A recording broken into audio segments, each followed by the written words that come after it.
Hello, hello. Ah. Okay, I have sound.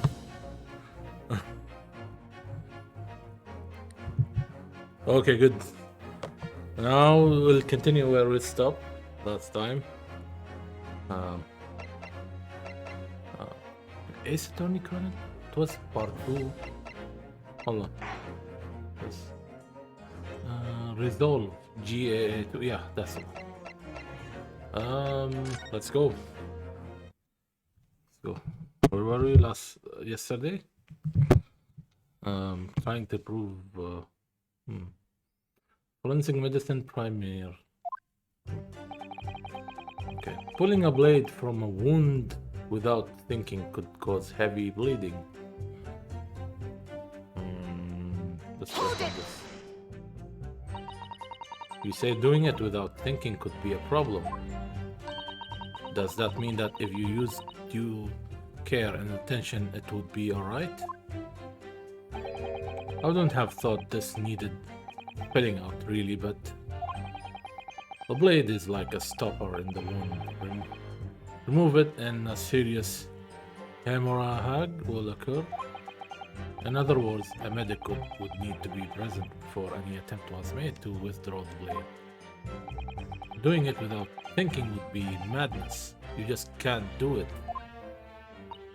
Oh, well, thank you for such a thorough explanation. Thorough. You see, counsel, when you act without thinking, the result is a bloodbath. Oh, but she... Okay, the accused is already a medical... studied the medical thing. Back to the witness testimony, please.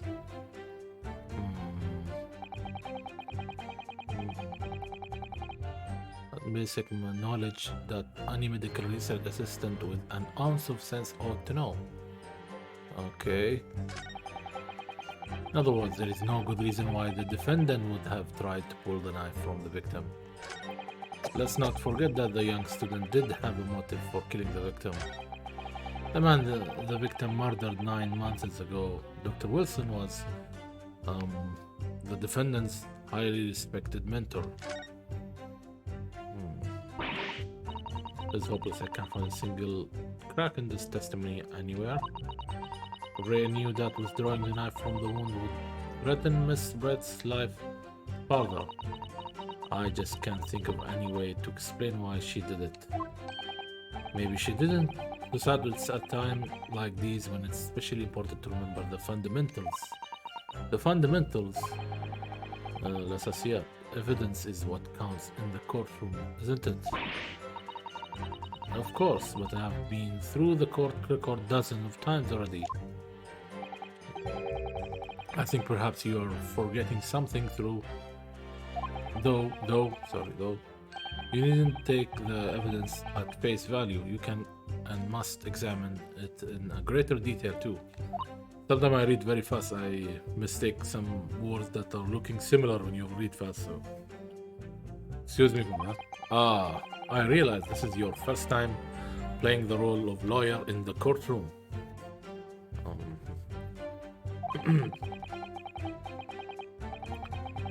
So if you need reminding of rudiment, you need only ask. I'll do my very best to help. You know, it would be nice that they keep dictionary in the game for English.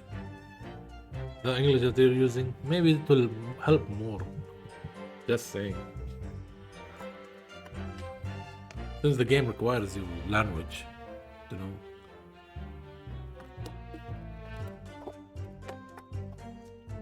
Should have done that. Examine the evidence in the court record. It's an idea. Certainly, what should I do? Ask for a refresher. I know what to do. Let's ask for a refresher. Yes, Father. Spartan guidance is what I need. I think that might be overdoing it slightly, but...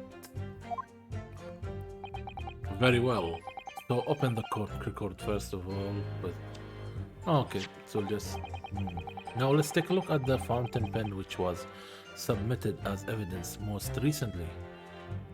Okay, let's check the pen. Simply press A to examine. further. That's all there is to it. Okay. Yes, the initials are RM. There they are, clearly engraved on the barrel. Right? Okay. By using the R with directions, you can look at a piece of R stick with directions. I mean, you can look at a piece of evidence from all angles. Oh, it's the camera. You should have a good look at everything to make sure you haven't missed any clues. I already know that. Yes, I will. You just need to rotate the camera closely. Okay.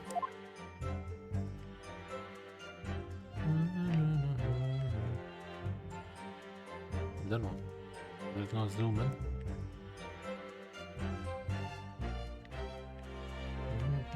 Oh, there is something. There is some sort of an emblem here. Look. But it isn't a Yume University one. It must belong to some other organization, I suppose. A business of some kind. But that would seem to imply that the pen doesn't in fact belong to Ray. Fountain pen. Fountain pen, okay. Either of the fountain pen. Yeah, okay, it's updated. Carries initial RM as well as yeah, okay. Okay. Pulling a blade from a wound with it without thinking could cause heavy bleeding.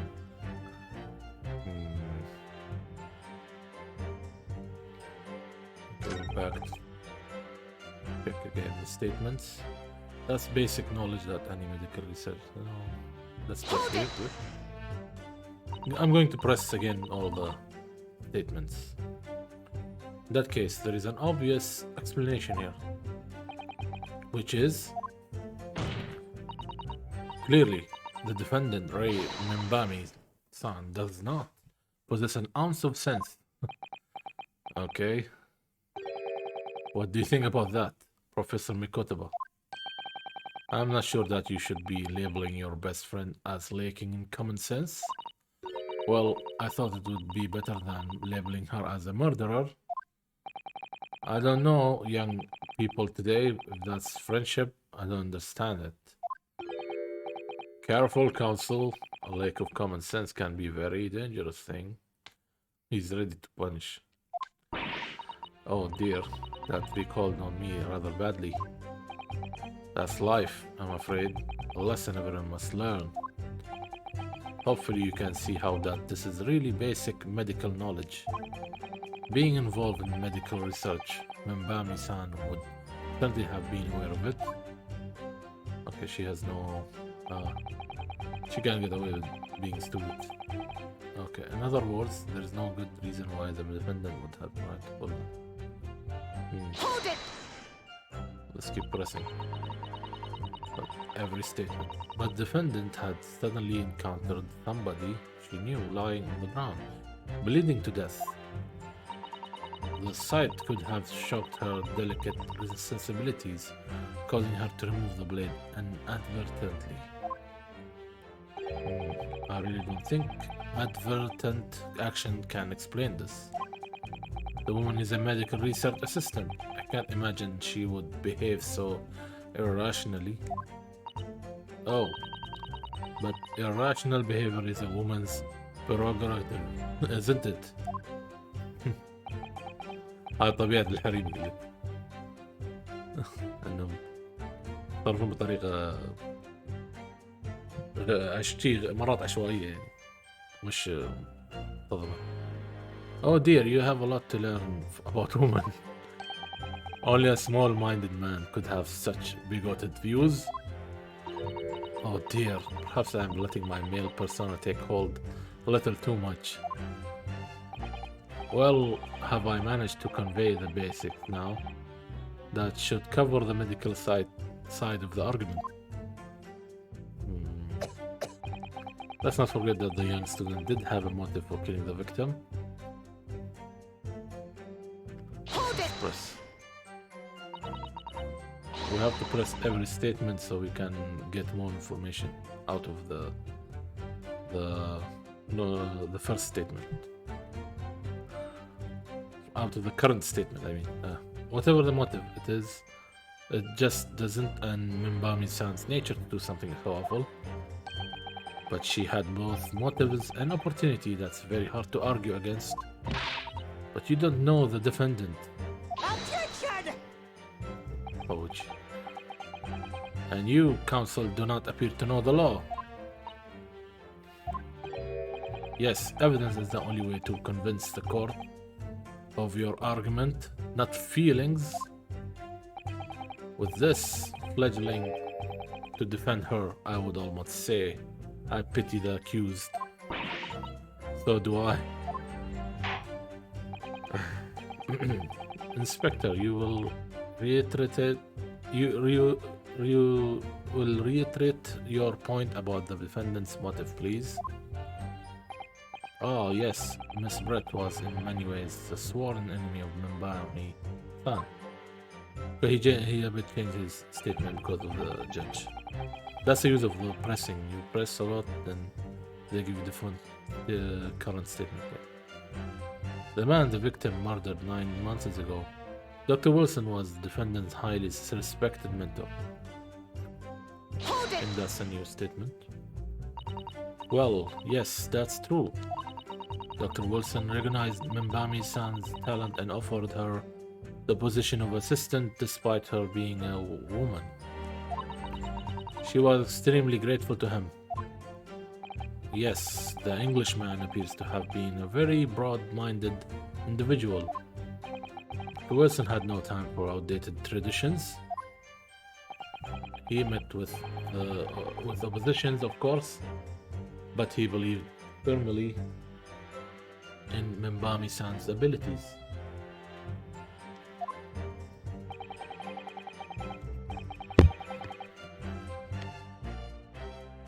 Clearly, the defendant was in the man's debt, which only serves to prove my point.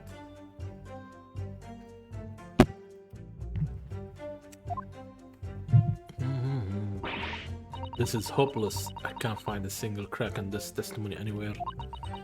Every knew that withdrawing the knife from the wound would threaten Miss Brett's life further. I just can't think of any way to explain why she did it.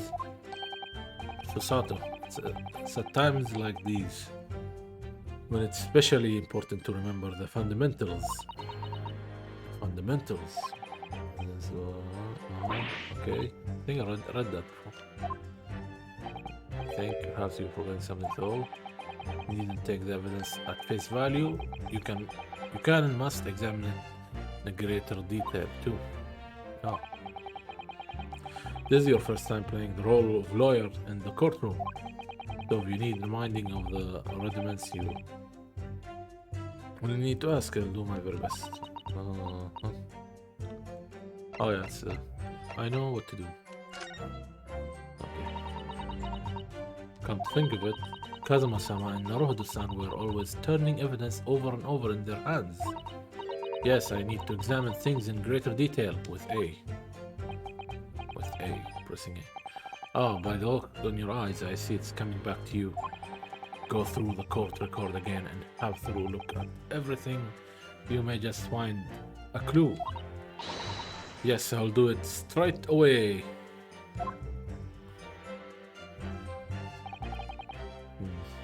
Let's check.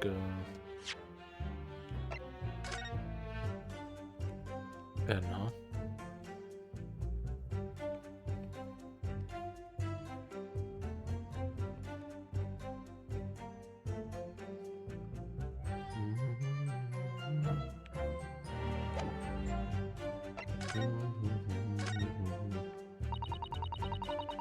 Reckless England returnees. Tell all. This is the interview with you and Tosuke-san, is it, father?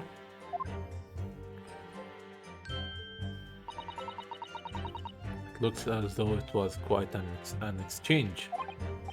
Yes, he became a little over and animated when he was talking about his time in England. The photographer managed to capture the moment his hand karate chopped me on the neck. I do hope you weren't hurt. Okay, Let's see, maybe there's something. Backside. This is the newspaper for Sasuke. Okay, there seems to be an important article on the back page as well. Exclusive deadly poison stolen from Yumi Medical Research Laboratory. From Yumi's medical research. Father, isn't that your lab? What the? Let me see that. The poisons mean stolen? This morning's paper that Sasuke-san gave us. Are you saying you didn't know? As embarrassing as that is for the head of the laboratory, I have not heard any such thing. Where on earth could the reporter have gleaned his information? Gleaned? Glanced, maybe. Come to think of it, there was no article mentioning this story in our paper this morning, was there? It's a highly toxic poison we have been working on in the strictest confidence. I would put Ray in charge of the project. Ray, she was managing it. If what's written here is true, it means that she tried to hide the theft from me. And moreover, the details were leaked somehow. I don't believe it. We need to read this article very carefully. Okay, we updated the article. This is what we have to do. We will examine everything. Okay, what poison article? Oh. Exclusive daily poison stolen from Yume. Following a lecture of Yume at Yume by Sasuke on 11th August, come to light that a very disturbing. I'm just scheming here. Deadly poison being secretly developed. Okay. Even a smallest amount entering the body, either via the mouth or via a wound from a poison-laced blade, would prove fatal in minutes. Current methods cannot detect this newly developed chemical. The university would have to be consulted. Why is the poison being developed? Onset of symptoms occurs in minutes, starting with impaired breathing and ending with acute contraction of the pupils prior to death. Such symptoms would be suggestive of this toxin. It's apparently an entirely new synthesis of alkaloids and rumored to have been commissioned by the military.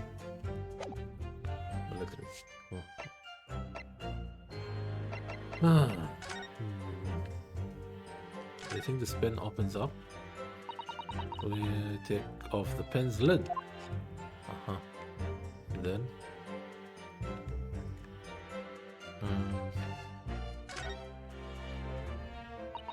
now let's unscrew the barrel, shall we?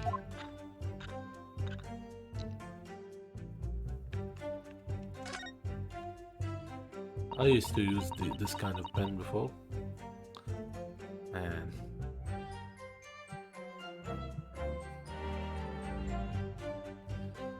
alright. The ink kind of pen. This must be the little reservoir that holds the ink. The tank reservoir. Yes, you fill it by drawing ink from a bottle up through the nib. Okay. Is something wrong, Father? Just that there doesn't actually appear to be any ink in there, that's all. Oh yes, you're right. It's pretty much empty. Well, it could be on the verge of running out, I suppose. The details of the fountain pen have been updated. I think I know what they used the poison and with. Okay, got this. Anything else? RM. The RM initials are very clearly engraved here. And the fact that Miss Brett was clinging to this pen in her dying moments is very clearly a message too. To identify her killer, you mean? Don't think there can be any doubt that this is a key piece of evidence in this case.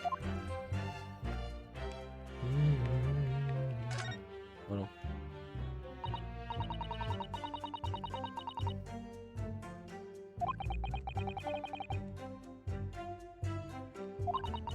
Always raise guilt from out. Okay. This is not raise, and that we know.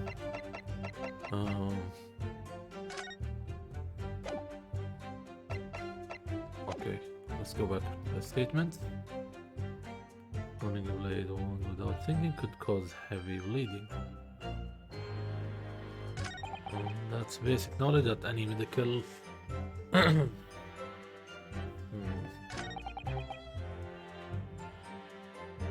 There's no good reason why the defendant would have tried to pull the knife from the victim. We need a reason. Pull a knife. The newspaper. Following lecture of Yumi.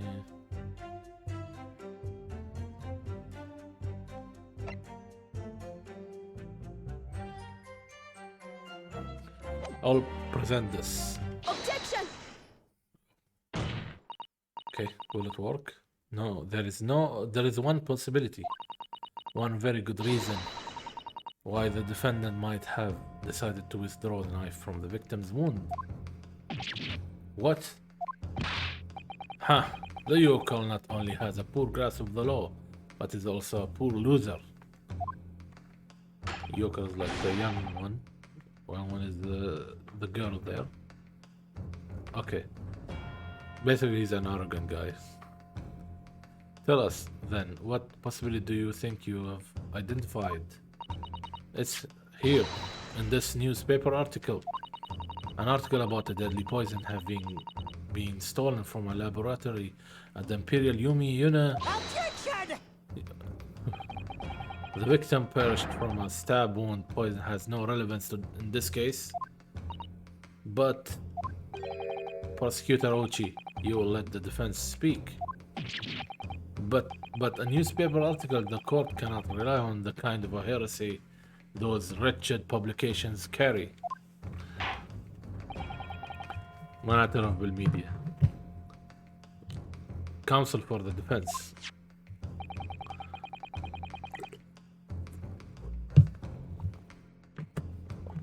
I am going to need some tangible basis for your claim. You will indicate to the court precisely what part of the newspaper article mentioned affirms your assertion. Your Excellency? Yes, of course. Thank you. That was a good bow. Ray would never have done something to further endanger Miss Brett's life without just cause.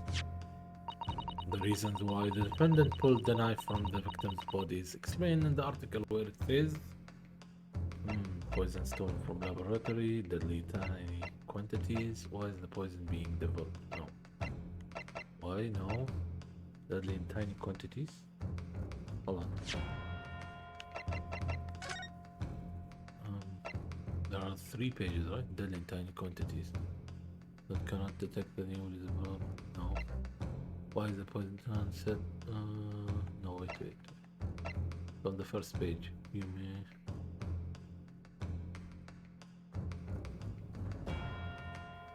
No, 1 second. Oh, yes, deadly quantities. Yeah.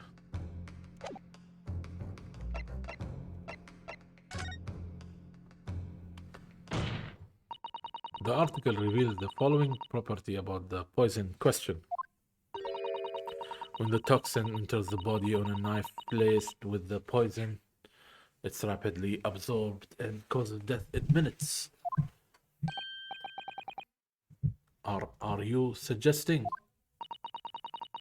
if the knife used to attack Miss Brett was laced with this very poison, it would explain why the defendant Nimbami-san would have withdrawn the blade as soon as possible? Yes, the truth is, it was an attempt to stop the poison from entering the victim's body. What? Nani? Objection! This is complete and utter nonsense. Not at all. That's a good pose. The defendants withdraw the knife blade from the victim's body not to accelerate the woman's demise, to save her, but to save her life, and the prosecution cannot deny the possibility. Have you not read the post-mortem report? The cause of death was hemorrhage. The word poison appears nowhere in the document. Well, that's because my acting quickly to remove the blade. The defendant prevented the poison from taking hold. Objection!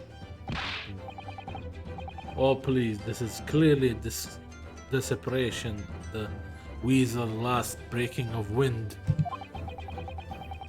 Poison has nothing whatsoever to do with this case, as I believe the defense is well aware. We have no proof that the information in this wretched newspaper article is at all reliable anyway.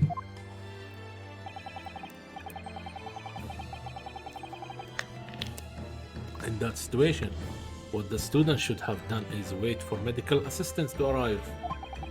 But instead, you claim she suspected poisoning and took the potential lethal position to remove the blade.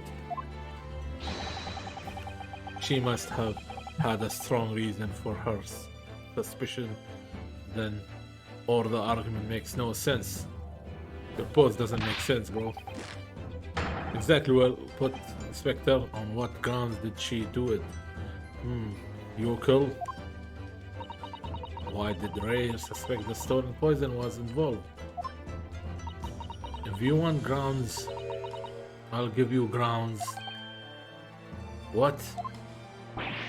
You can possibly, from your expression, counsel, it would appear those are not empty words. She got proof.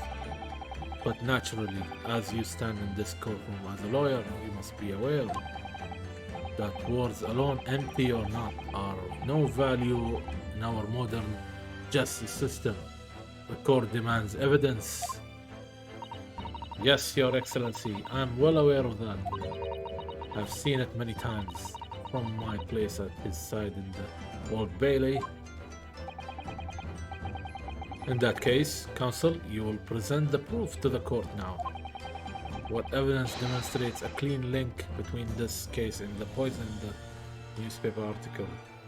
Oh, okay. What was that? No. Clean link between this case and the poison newspaper. Clear link. This is the clear link. This is the clear link. Hold on. Take that! How exactly would you explain this piece of evidence connection to the newspaper article? In truth, I'm not really sure. But my father always taught me to ask my elders whenever I was in trouble. So I thought I should ask your opinion, Your Excellency. If it is advice you seek, counsel. I think I didn't get it right. If it is advice you seek, counsel, then I said that before indiscriminately thrusting evidence under my nose. Why not thrust it? Yes. Yes, I thought so. Why not thrust under the nose of the professor at your side? I think he means you. Good grief. Thrusting that under my nose isn't going to solve anything here. We must use our heads. The article in the paper had details of the toxin. Now, where have we seen similar details? Does nowhere come to mind? Oh, you mean I ought to search through all the evidence looking for that? If I'm not mistaken, it appears the advice of your elders has given you an idea. Yes, I would like to another chance to present evidence, if I may, Your Excellency. In In that case, counsel, you will present the proof to the court now. What evidence demonstrates a clear link with Savior? Just in case, man. I don't want to lose more chances. Just okay. I repeat some steps again. Okay, this doesn't work. Where did I read? Other than the article. Poison article. No.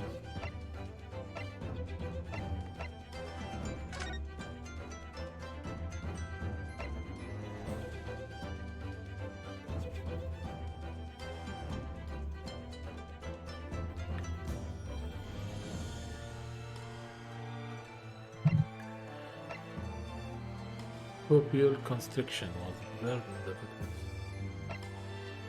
time of death.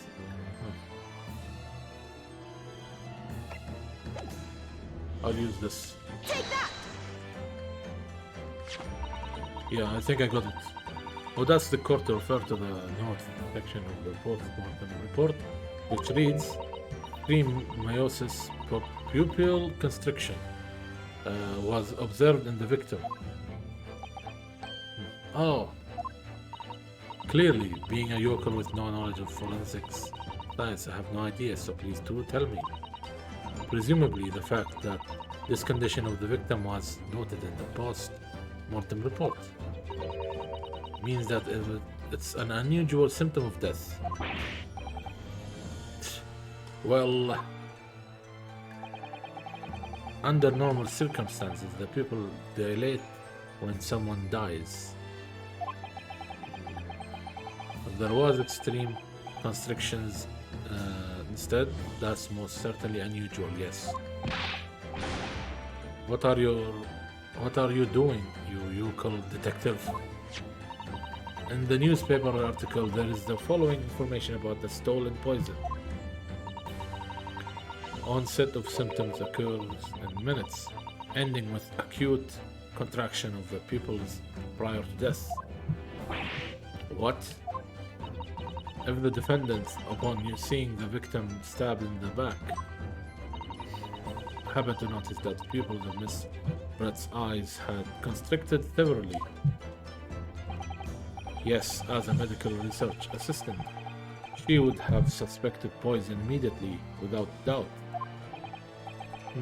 Grr. I can't do those sounds, yeah? But I'm trying. Grr. Prosecutor Ochi, I think you'll agree. This is very compelling evidence. I'm no voice actor, so I'm just reading. Whoever watching now or later, don't expect me to voice act. I'm not a voice actor. Okay.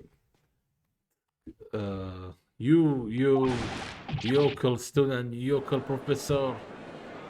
Runs a yokel team. I believe the defense has expertly demonstrated a credible reason for the defendant's action. No. Eugene Mekotaba. Yes, Your Excellency. I believe you are best placed where to confirm or deny the veracity of the defense counsel's argument. You will tell the court the truth about the details reported in this newspaper, please. It pains me to have to admit it, but I'm afraid I don't know. You don't know? The toxin was kept under lock and key in my laboratory. Certainly, but I was unaware of any theft. Did you mean to tell the court that the reports of this theft are unfounded? No, Your Excellency. Without returning to the laboratory to investigate myself, I couldn't say. Listen to the bumbling academic. Unaware of the theft of secret state research for his own workplace until he reads of it in the newspaper. مستر عليهم. I take full responsibility for the incompetence of my supervision. Father, pitiful situation for a university professor. You should have more control over your students rather than allowing them off on killing sprees.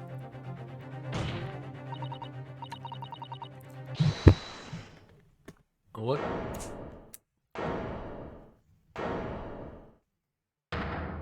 Oh, okay.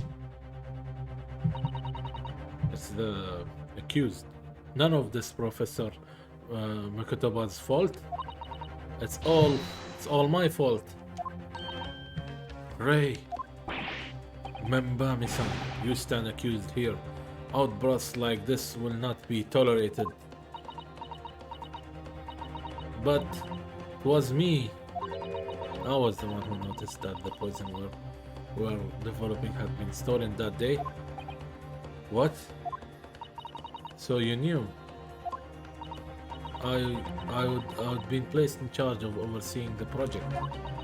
It was the day that the professor and Sasuke-san were interviewed together for the newspaper. That's when I noticed that some of the poison was missing. Just a tiny amount it was. Why didn't you let me know immediately? I was scared. The whole project was supposed to be confidential, but some of the toxin had somehow been taken. So I decided I would try to get it back before anyone else found out. Because I had a very good idea who the thief was. The thief? You don't mean? Yes, of course. It's that dainty English woman, Miss Giselle Brett, the victim. That's why I decided to join the little group of people going to the seaside. Inside the beach hut, I confronted Miss Brett, but she just sat on a stool at the back of the hut, smiling sweetly at me as if she knew she was untouchable. I knew it was you who stole the poison. Well now, whatever do you mean? And then she suddenly got to her feet before falling to her knees in front of me and then collapsing on the floor. That's when I saw the knife in her back. I couldn't understand what had just happened. And then a moment later I was seized with fear. The pupils of her eyes they would shrunk to tiny pinpoint. I don't believe it. In other words, you realized that the victim was suffering the effects of the stolen poison. My mind started racing. I hadn't seen anything past Miss Brett's lips whilst I'd been with her, which left only one possible way for the poison to have entered her body. On the blade of the knife in her back. And that train of thought was what spurred you to withdraw the blade. Yes, if the amount of that had entered her bloodstream was small enough, she might still have a chance. That's what I hoped.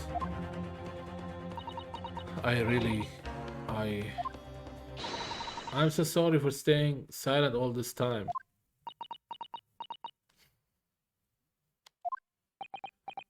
Okay.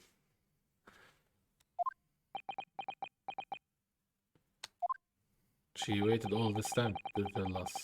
Oh, typical Japanese, I think. They don't tell you all everything at face value.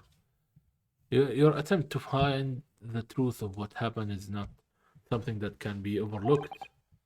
However, I have duly noted the courage with which you confessed in the end. Thank you. Thank you, Your Excellency.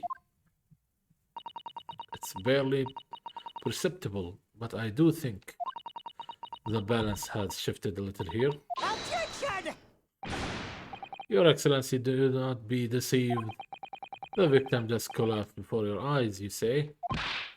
Well, Membami-san, if that is the case, perhaps you could explain how Miss Brett came to be stabbed?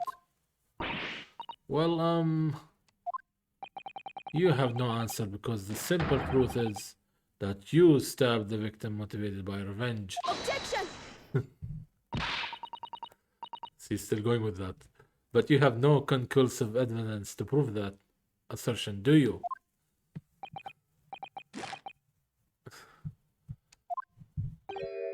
Oh, I have evidence, and it is very much conclusive.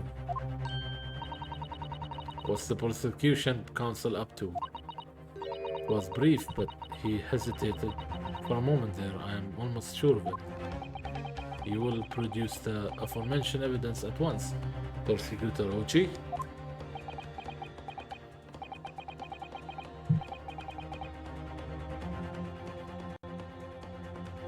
Perhaps some praise is due, young yokel student. What?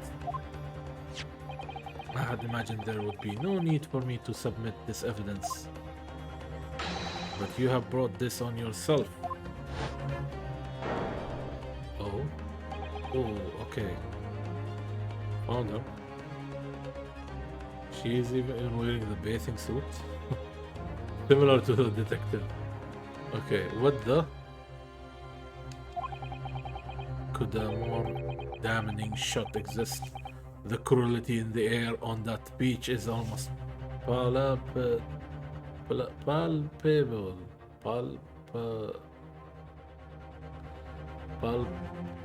Palpable. That's the new word. Okay. I could Google, but it doesn't matter. This one word. This evidence, more than any other, reveals the true extent of the accused's murderous nature, for it shows the precise moment that Membami-san plunged her dagger into the victim's back. No, that's not true. No, I don't believe it. Ah, yeah, this is how the court works. Over dramatic action. Reactions, not action, reactions. Order, order, order. Counsel for the defense, was it you who was responsible for that shrill scream that just pierced my courtroom? Perhaps his voice has yet to break. These yokels are slow of mind and slow to mature. I'll show you who's slow to mature. Careful now. Susan is starting to show her face here. It is often said that a picture is worth 1,000 words, and here we have ample proof. Who took the picture though? The court will accept this extremely cognate photographic print as evidence. The incriminating photograph has been entered into the court record. Can't believe he's had a photograph like that up his sleeve the entire time. Such a stark image. I'm genuinely lost for words. Wait a minute, I don't understand. How did you? I mean, who took that photograph? Exactly, who took it? That's my question. Ray. Objection! That's of no importance here. Stop trying to divert the attention. Oh. Objection! One is objecting here. That's an absurd thing to say. It's crucially important. Whoever took this photograph's print was a witness to Miss Brett's death. Court must be allowed to hear this person's testimony. Ugh. I will uphold the defense demand. The prosecution will reveal the identity of the person responsible for taking the photographs at once. Paparazzi, yeah, it could be a paparazzi. Hey, man. Well, I am afraid I can't do that. Pardon? You see, the Sprint arrived at the Imperial Police Bureau headquarters by express post yesterday. Oh, okay. I find this game is amazing. I like detective games and Ace Attorney games, so yeah. It depends on you if you like novels and reading and games, you know, you'll like it. Eventually you'll like it. If you like Detective Conan, some cases, you might like this too. Okay, but there was nothing to indicate the sender's name or address. The provenance of the print is unknown. They have no idea where this came from. Who took the photo? Goodness. So a paparazzi. For now. Yeah, this is the one on the Switch. It's released on everywhere. You have it on PC, PlayStation. Can't find it in many. Yeah. Currently it's paparazzi. We'll figure it out later. Find out later, I mean. Are we to understand then, Council, that in full knowledge of the fact that this photograph has the murkiest of origins, you nevertheless believe it fit for submission as evidence in the Supreme Court? When you first produced that print before, I noticed that you hesitated for a brief moment because you knew that it wasn't completely reliable evidence, didn't you? Silence, you yokel student and blabbering professor. He's out for revenge, this 4-eye glass Aochi guy. Prosecutor. What matters is the blatant truth that this print is eloquently expresses. Yeah, I like the expression. But the defendant has already admitted to pulling the blade from the wound. Clearly, this isn't the moment that the knife was plunged into the victim's back, but the moment it was withdrawn. Don't waste his court's time with your ramblings. Indeed, without knowledge of who produced this print, we have no means of verifying the claim. And the scene it captures is without doubt the most compelling evidence presented to the court. If the defense is unable to shed any further light on the matter, I believe the conclusion is clear. Oh no. So Sato, this is the time for you to fight. If what you have established so far is true, then there can be no doubt. This photograph shows the moment that Ray withdrew the blade from the victim. Yes, we just need to prove that somehow. You will have plenty of time to rue your defeat on the slow train back to the Provenance. And rue the day you came up against Takatsuchi Aochi in a court of law. Oh yeah, but there, I wish they did at least little bit of voice acting, because there are so many texts in this game and in novel games. That's why they didn't do it. They stick with objections, stop, wait, something. Just one words, you know. I wish they did little bit of, at least. Like some important parts, let's put some voice acting there. Yeah, it would sound funny.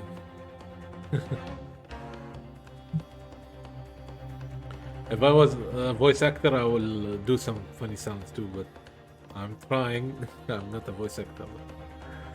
Okay, if I can determine who took this photograph, then the trial is going to come to an end. There must be a clue somewhere. There must be some way of working out who took it. Well, Counsel.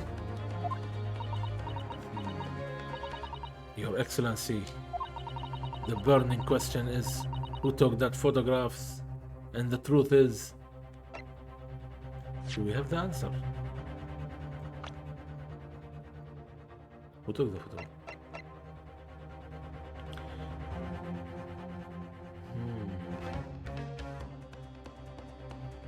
I have my suspicions on this guy. There is the photo. There is a reporter, news reporter, following this guy because he's famous, authoring book and whatever. So I have my suspicion on this guy. Oh, I can't present. Oh, fuck. I was going to present this. He looks sus. Yes, he is. But he's not the killer. That's for sure.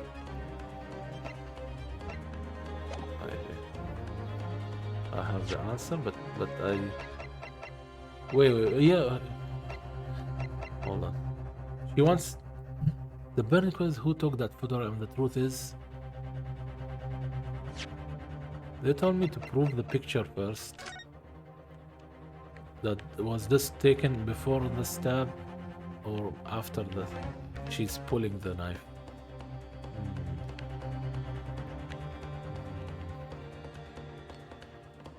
Magnifying glass.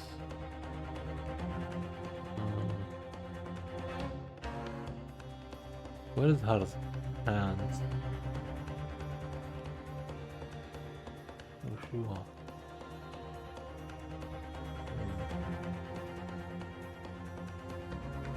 Expression.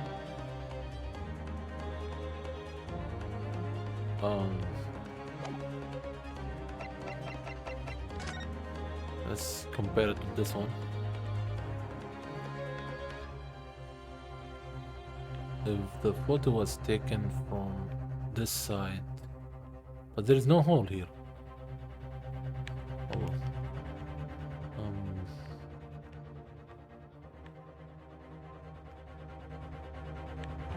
I'm trying to read the room.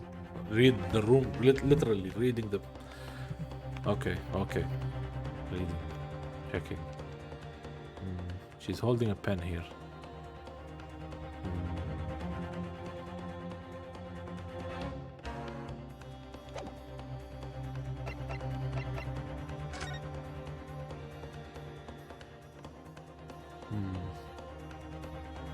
You can't see from here. Okay.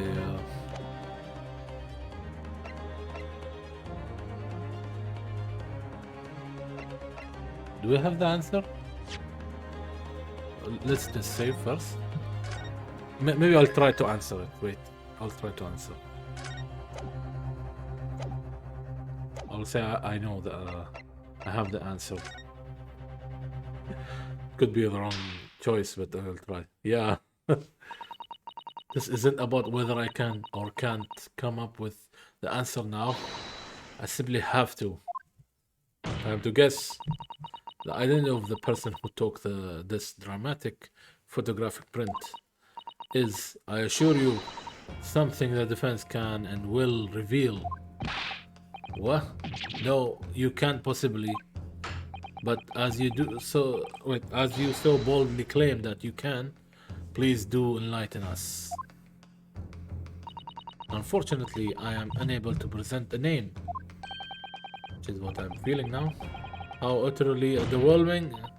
However, I'm able to present evidence. He was saying something, but that automatically gone away. Let's just check. I'm unable to present. Okay. As you boldly claim that you can, please do enlighten us. Unfortunately, I'm unable to present the name. How utterly underwhelming. Did you really believe you could? Okay, then she cut him off. However, I'm able to present evidence. The defense has a piece of evidence that reveals important details about the photographer's identity. What? Very well then, counsel. Present your proof to the court. Which piece of evidence do you claim reveals something about the identity of the mystery photographer.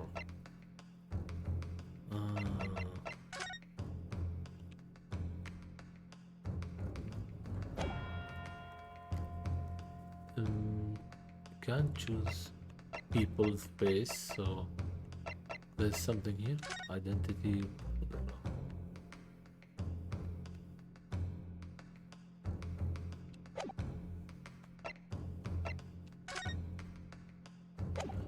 I don't have, but I even wonder who took this picture. This could be from the police, but okay, because this was after. Still, let's choose this one. Take that! The piece of no, I don't think it's right. Piece of evidence in question is this. She's her eyes are moving. She's not confident. I'm afraid, counsel, that when presenting evidence, you must learn to temper those wide, nervous eyes. I'm obliged to penalize you for the lack of focus in both your eyes and your answer. Yeah, that was a police picture, but I tried. Would you care to squeeze your head in your hands again, counsel? Punish yourself for presenting such utterly irrelevant evidence? Ugh. I'll squeeze my head as many times it takes to win this trial. Your Excellency, may I? My voice kept changing. You may present another piece of evidence, but no more squeezing, counsel. My voice got squeezed. Okay, which piece of evidence do you claim reveals something about the... shit.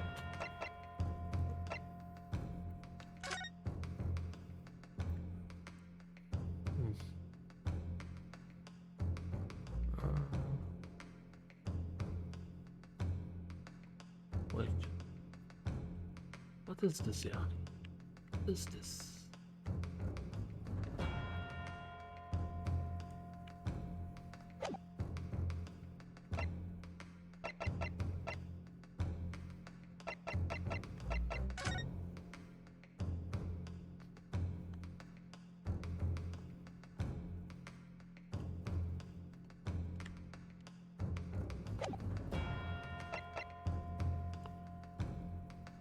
Poison article.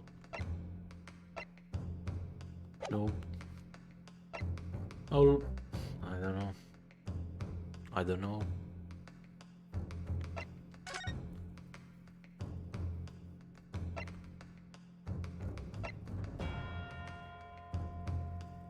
Nope.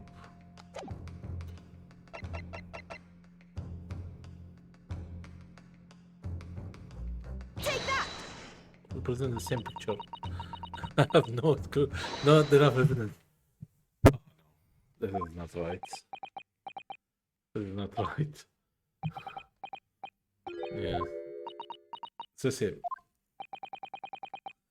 Maybe I shouldn't say anything. I don't have the answer.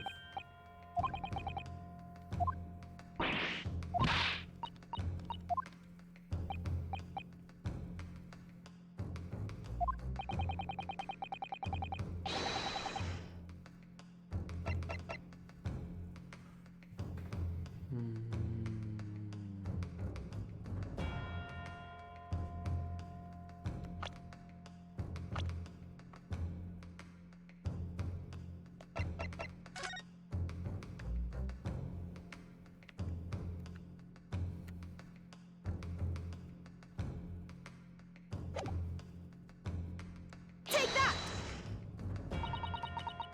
I don't have anything else. No. No. Maybe I should give up. Also, I don't have anything.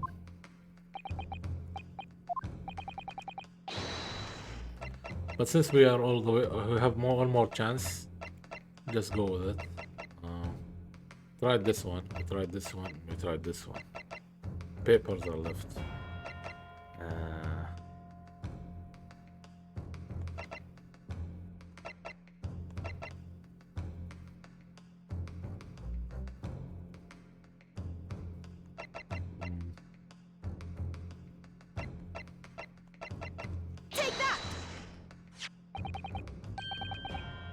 Oh, what?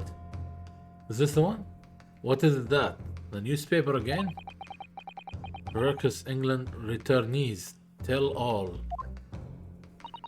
It's not the headline that's relevant here, Your Excellency. It's the photograph. Photograph. Ah, look. Okay. I should have zoomed on the photograph again. If you look at it closely, you'll notice that there are some white lines on the right hand side. Okay, hold on. It could be a hair piece. Oh man. Hold on. Let me load the game because I only have one chance. This or no, let's carry on. Sorry. Okay, if you look at closely, you'll notice that there are some white lines on the right hand side. Possibly a hair piece, front hair, like comes on the way. Oh no. It's the lenses are broken. The lenses are broken somehow. Okay, yes, indeed, they had already caught my eye as it happened. Huh, what of it? A shadow of some kind, presumably from the branches of a tree or the like. There are no trees growing inside my laboratory at the university, I can assure you. Now, if you look closely at this photograph,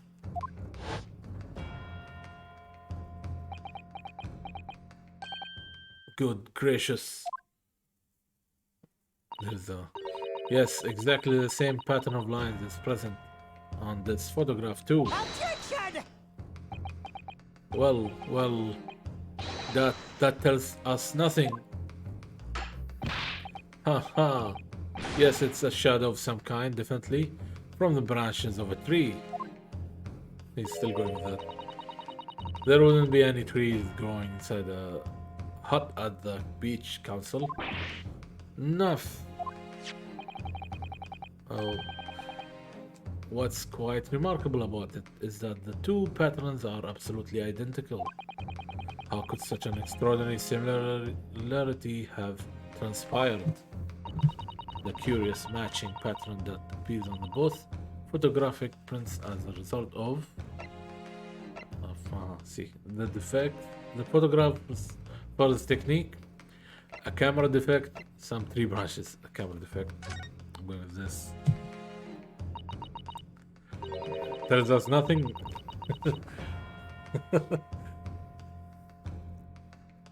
I see you are on the prosecutor's side, huh? You believe the prosecutor more than the defendant. Okay, obviously it must be due to a problem with the camera used to take the photographs. With the photographic device, yes, we can confidently say that the camera's lens must be scratched, and that the scratched lenses cause unwanted lines to appear on every print taken with the device. In short, the two photographs under considerations here were taken with the same camera.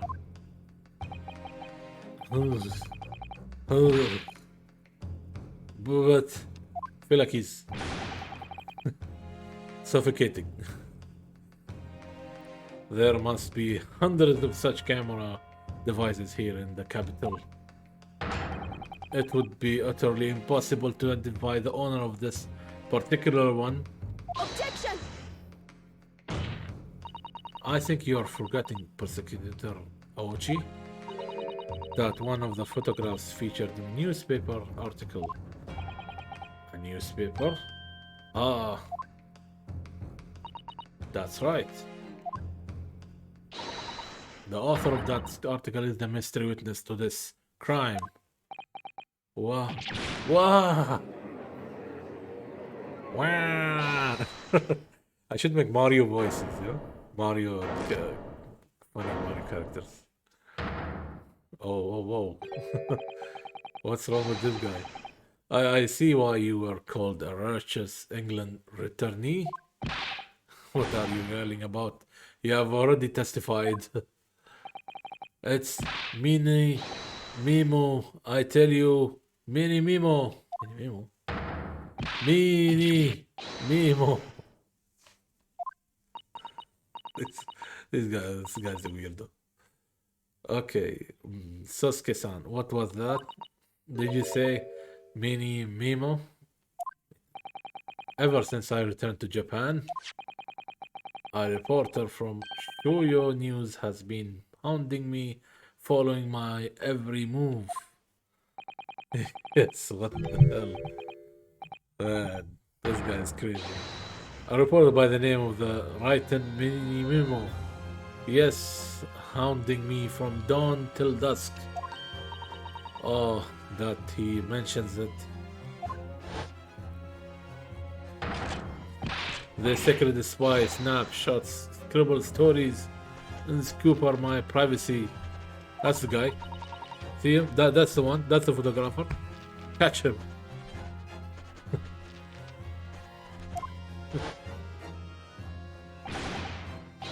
This guy is full of actions. Action in a courtroom. Camera to the left of him. A notebook to the right. There I am. Stuck in the middle with a Raiten Mini Mimo. I think that's the name of the guy. Raiten Mini Mimo.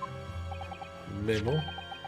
So you're saying that this picture was taken by Mini Memo, yes. By Lord, Your Excellency, Esquire. Officer, find this newspaper reporter at once and bring him to my courtroom. We will adjourn for a short recess in the meantime. Oh yes, Your Excellency. As you say, Your Excellency. And one more thing. I want this knife, the murder weapon, examined for traces of poison. You will solicit the assistance of the Imperial University Medical Department for the task. Understood? I gave him the eyes. Dead eyes. Meh. Minimo. What?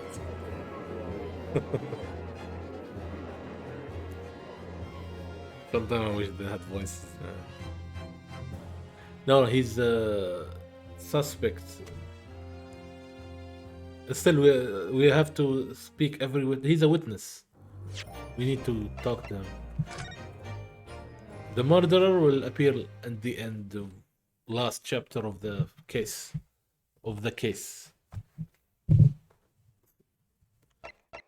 First, we have to solve the mystery of the murder. Then we get the results until we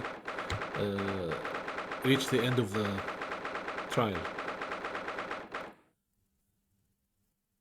13 August, 10:41 a.m.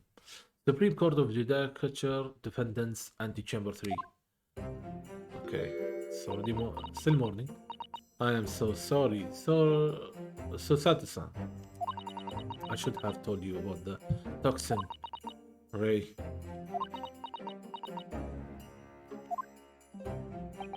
You have a strong sense of responsibility, I know. That's why you decided to shoulder the burden alone. No, that's not it at all. I was scared of my failure coming to light. That's all. So I hope to retrieve the substance from the Englishwoman before anyone found out.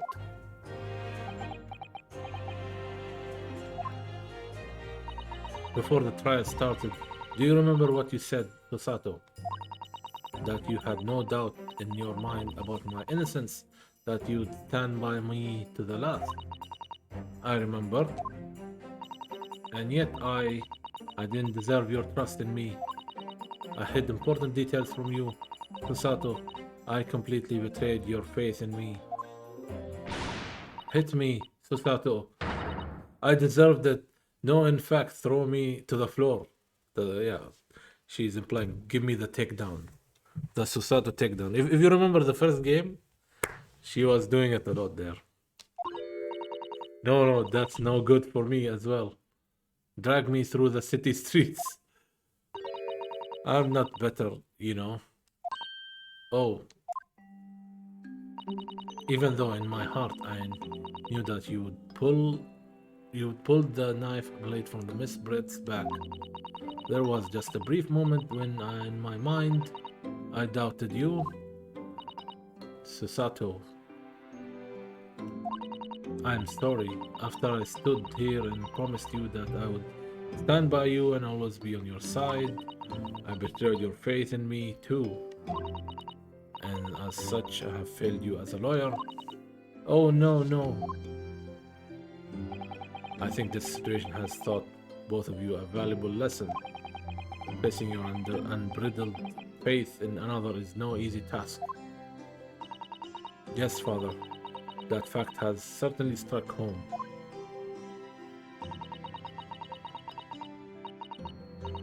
Yep, lesson learned. Which is why I can see more clearly now. So, Ray, yes, can you find it in your heart to forgive me? By the way, the case is not over. They still have to prove more. But it's getting better on for Ray's side that she isn't the murderer. Still, we have to long way to go, I guess. Oh, Susato, you know you will always be a gallant, dashing lawyer in my eyes now. Oh, Ray. By the way, Susato is female, but she's wearing a male lawyer clothes because she's trying to defend her friend. And this is the first episode of the second game. That's how it starts. Nobody knows that she's female except these three here. I was so scared, when it happened. I didn't know what was going on. The English one was sitting at the back of the hut, listening to what I was saying. I know it was you who stole the poison. Well, now, whatever do you mean? That's what happened in the hut. And then a moment later, she suddenly got to her feet before collapsing on the floor in front of me with a knife in her back. It all happened before my eyes. And you were the only people in the hut at the time. That's right, just Miss Brett and myself. There was no one else.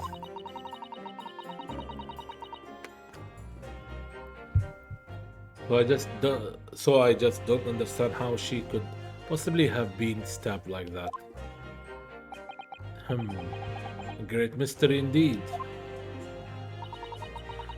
Still can't believe it happened. That's why I just couldn't bring myself to speak up.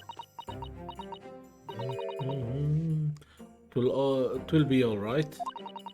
However, it happened and whatever really went on by the sea that day. I promise you that I'm going to prove everything you have said you saw is true. You've spoken like a true Mikotoba. That's Sosato's father, if you don't remember. I'm gonna remind you. Okay? Now I think we should discuss what's coming up in the trial, don't you? We don't have much time. We must make sure we have our facts in order. Yes, I expect the poison is going to come under close scrutiny in the upcoming proceedings. The police should hopefully have identified it on the blade by now. The trouble is, it's completely new, laboratory synthesized blend of alkaloid. The police won't have any way of testing for it. Oh, I see. Yes, without this chemical reagent, it's impossible to detect the toxin. Chemical reagent? I sent a colleague of mine off with some earlier to deliver to police headquarters. I think perhaps you should have some as well, though, just in case. The chemical. Okay. We got the chemical region. What's the matter, Sitato? You're suddenly very quiet. It's this newspaper article. Exclusive deadly poison stolen from Yumi Medical Research Laboratory. I'm wondering how the information got out, given that it was a government secret. Plus all the English woman's doing. What? It was when the professor and Sasuke-san were being interviewed at the laboratory. That so-called English lady swam in and without any compunction said to Professor Mikotoba, "Oh, Professor, surely your guests would love to hear about your work on that substance there." It put me in a very awkward position, to be frank. Yeah, oh man. The first case from she's the same woman who was in the first case in the first game. Of course, she was alive there, and the hat is unique. The hat is unique. Oh, I don't know if you saw that at that time when I was playing. Don't remember, but you can go back, go and watch it again. You go to my YouTube channel. You'll find all the videos archived there. If you have time. Anyways, but Sasuke-san's curiosity had been piqued, so I had little choice but to give him a cursory introduction. Oh, okay. Good luck with that. I wish I could post your link, but I'm streaming now. Alright, so then Sasuke-san knew about the poison. Yes, and it's highly likely that the reporter who was writing up the story about us would have caught a glimpse of the toxins too. This Mimu-san. Yeah, Mimu. Looks like he will be the witness of the second round of the trial. Oh, you got it? Wow. Mashallah, fast. By the way, did that reporter join you all when you went to the beach? Oh, no, I don't remember the reporter being there.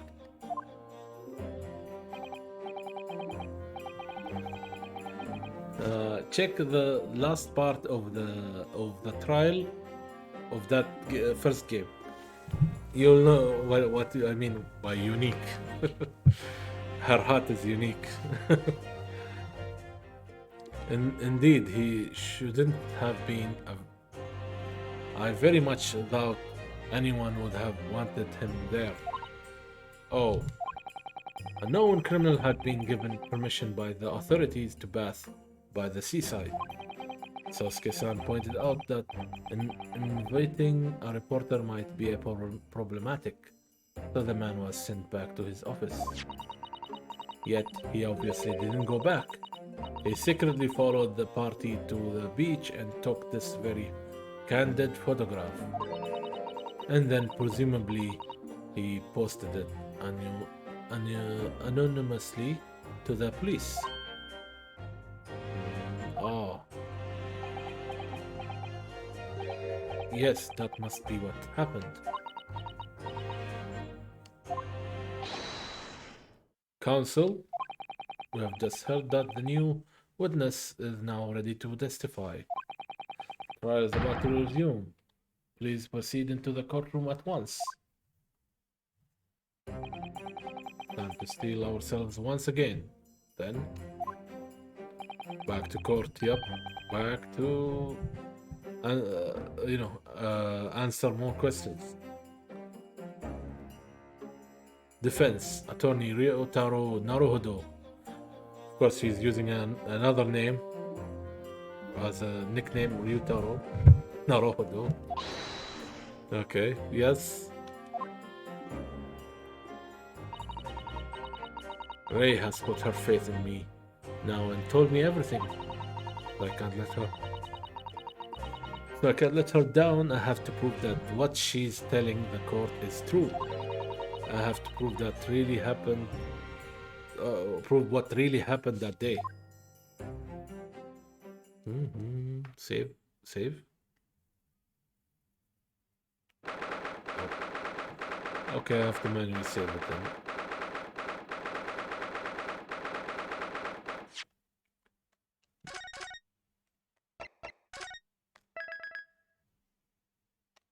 Save completo. 13 August, 11:30 a.m. Supreme Court of Jeddah Culture. Still morning. I hereby call this court to order as we reconvene to continue the trial of Ray Membami. Prosecutors Aochi, have you summoned a new witness?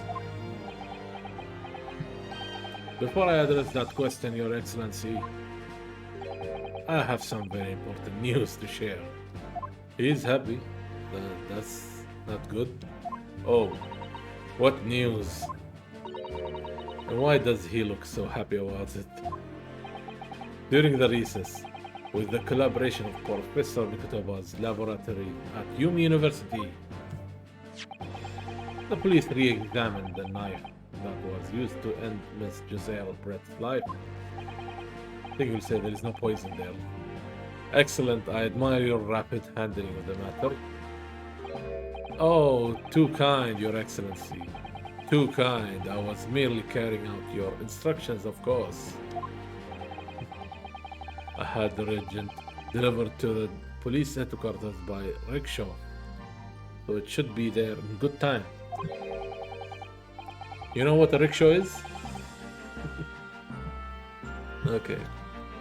Google it. But judging by the man's swagger, I fear we might need to brace ourselves for the inevitable. And counsel, what were the results?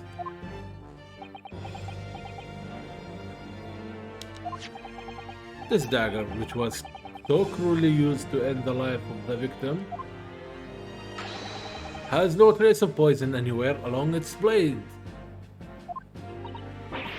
What? Are you sure about that? I would stake the reputation of the police on it. They didn't use the thing that they delivered, I'm sure. Armed with the regiment, the test is extremely simple. They couldn't have made a mistake. The murder weapon has been entered into the court record. Looks like we have to prove it here. Well, in short, the accused's feeble excuse earlier has been utterly destroyed. خلاص. He is very confident, this prosecutor. Now the prosecution is ready to call the new witness. Ah, the newspaper reporter who managed to capture a photograph of the crucial moment. Good. Good. Very well, officer. Bring in the witness. No trace of poison on the knife. But if that's really the case... Wait, maybe there is no trace. Okay, wait. We shouldn't jump in conclusions. How could the toxin have entered the victim's body?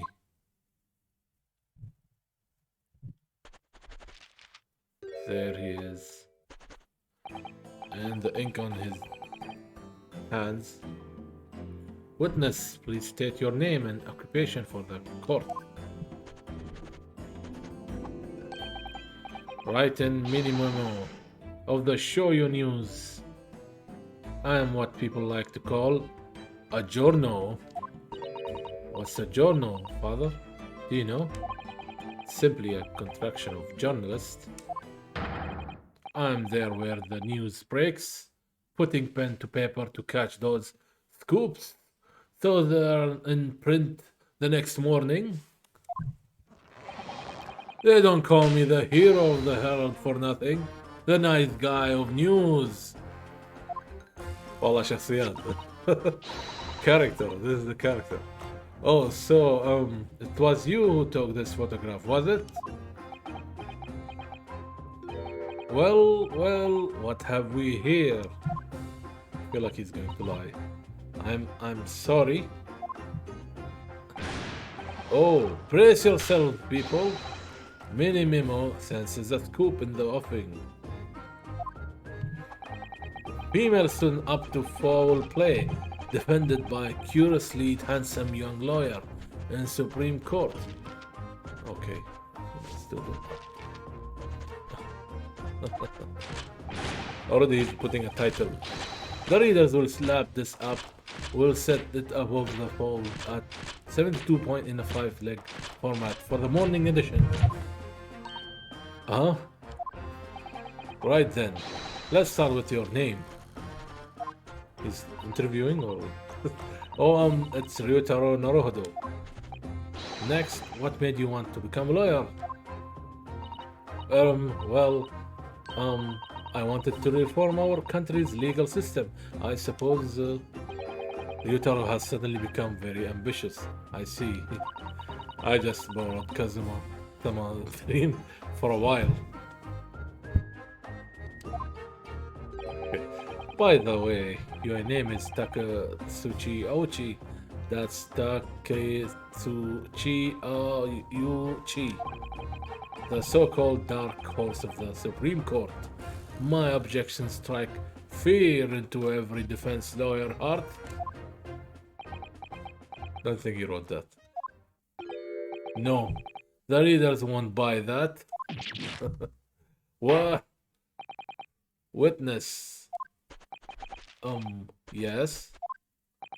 What this court demands to know is whether or not you were responsible for the taking of this picture. He's going to deny it. Sure of that. It was delivered anonymously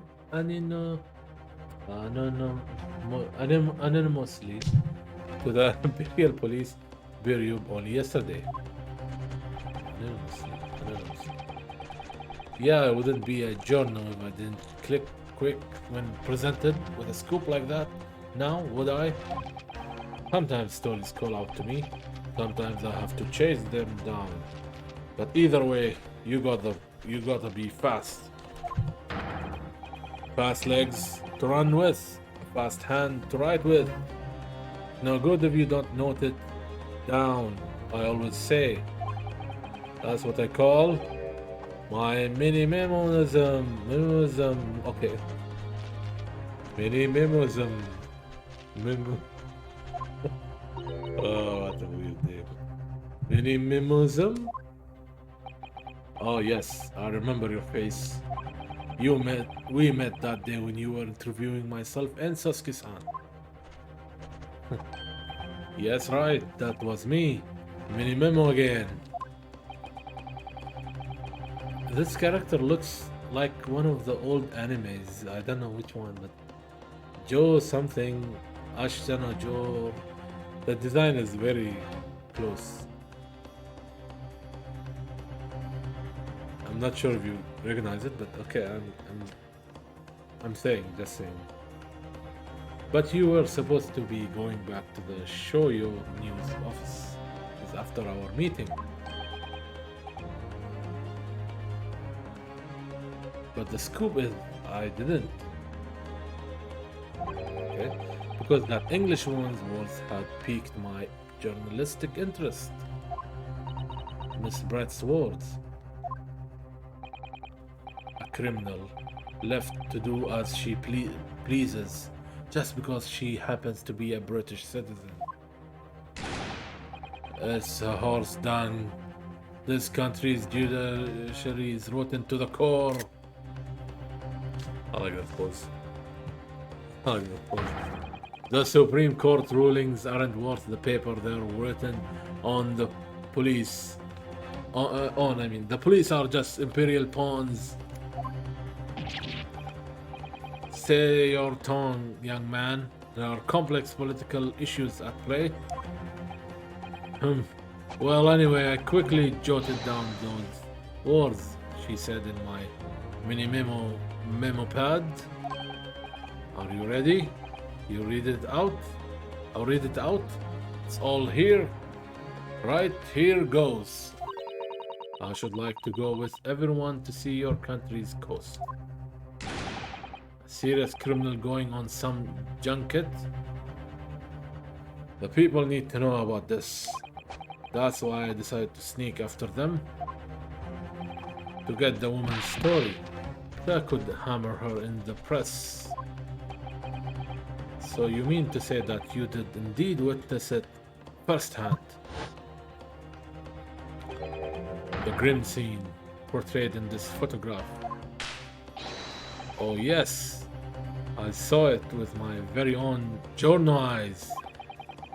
From start to finish, through the viewer finder of my trusty camera.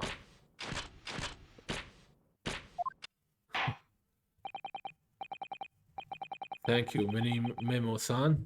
You will now give a formal testimony before the court. You will state exactly what it is that you witnessed of the events surrounding Miss Brett's death.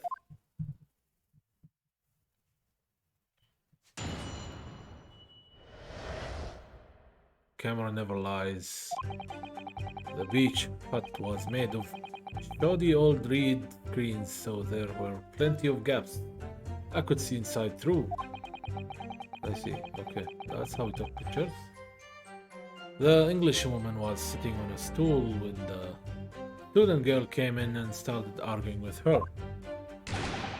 Seconds later, the girl pulled out a knife, throwing the English woman to the floor as she stabbed her in the back.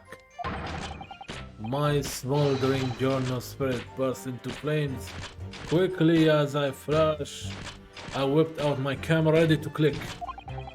Pulled apart that rough weave of one of the screens and I poked the lenses through of the perfect shot. I don't have spandex there. I'm trying. This guy. It's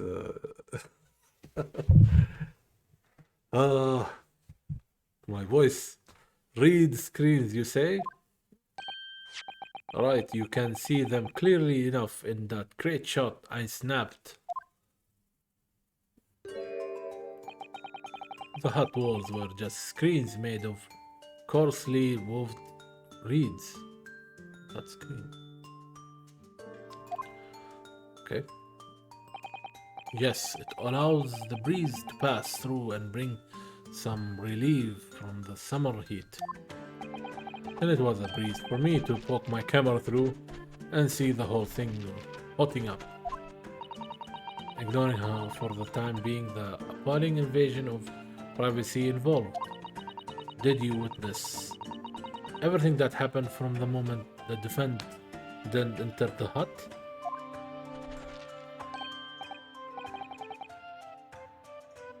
Yes, he's the heroic journal.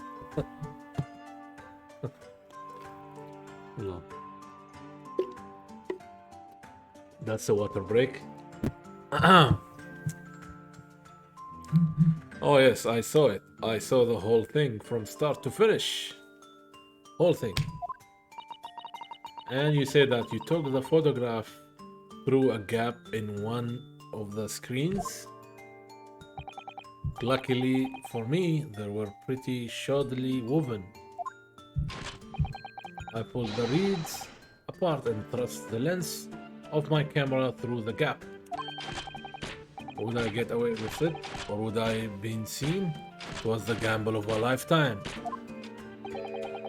A tenacity of a purpose that's considered admirable in a journalist, I suppose. Run a risk one day, run a scoop the next. That's minimalism in a nutshell. At last, it would appear we have a genuine witness to this wicked crime. The evidence and testimony are extremely compelling, I believe we may be close to a verdict. No. Wonderful news, Your Excellency. Wonderful. That's the smile behind all this. That's why you're smiling. He got a witness with that claims that he saw everything. Claims. Nevertheless, it cannot be denied that this testimony begs one very large question. What question? Exclusive news, a startling photograph, all the makings of an exceptional story for the reporter. Why then was the story never published? Okay, oh, that's right.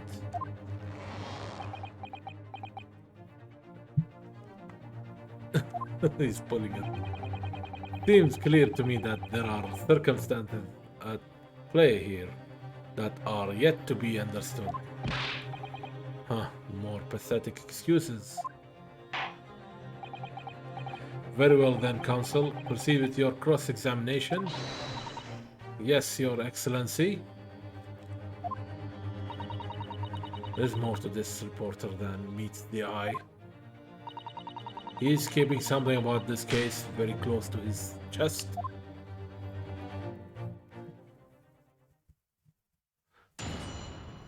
We need to cut off those spandex from him. The camera never lies. He could be the murderer, you know, he could be the killer, I mean, not murderer, I mean the killer. Let's find out.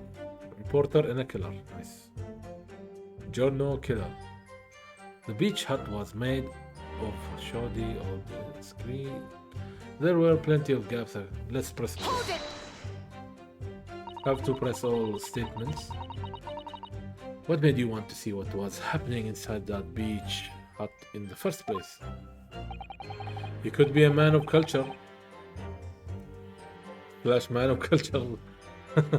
Call it journalistic. Can you think of a better reason? Oh, I don't know. Perhaps because as well as being a proven criminal, the person inside was a young woman. Of course. He got a camera. And he got the... he got all the qualities. Alright. I see where you're going with this. Brace yourselves, people. He's painting the Giorno as a voyeur. It's hardly slander, sir. You had a camera and you were taking pictures without the woman's knowledge. Nope, you've got it all wrong, little student boy. Sorry? To my mind, all that was inside that hut was a scoop. Nothing more, nothing less. Okay, he's denying that he's anything else other than Giorno. Okay, a scoop. Alright, scoops. No gender. Man or woman, it's all news. That's not even a minimum. It's basic journalism. If only the courtroom was as indiscriminate. Of course. Right, so if that's all buttoned up, can we move on? In the courtroom, you cannot be a female prosecutor or female lawyer. That's why she's wearing as a boy, the male. Okay, let's carry on. Right, so if that's all buttoned up, can we move on? Tell the court then. Witness, what sight befell your eyes when you looked inside the hut? A sight that indicated my journal instincts. That's what. When I pulled back the reed, I could see it all as clear as day. The Englishwoman was sitting on a stool when the student girl came to. Hold it! So you actually saw Mimbami-san entering the hut.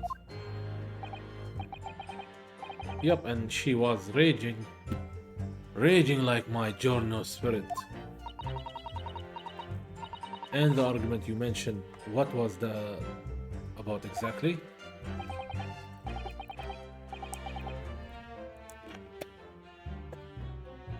You stole it. I didn't steal it. That kind of thing. Talking about the poison, I suppose. The student girl walked right up to the English woman and really started lying into her.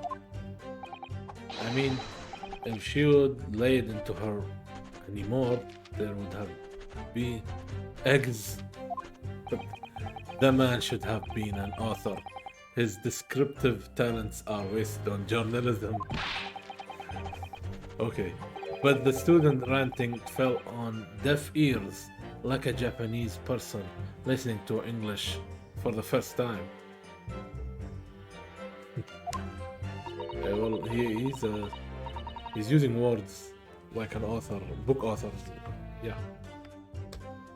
He really ought to work on his miles first, though, to be honest. Anyway, the point is that woman in the dock was mightily angry.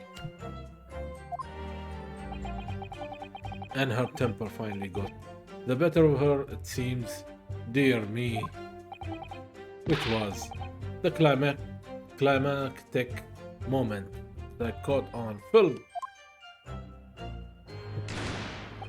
Seconds later, the girl pulled out a knife, throwing the English woman to the floor as she stabbed her in the back. Oh wait, I should print that statement. Go back. The pencil is snapped.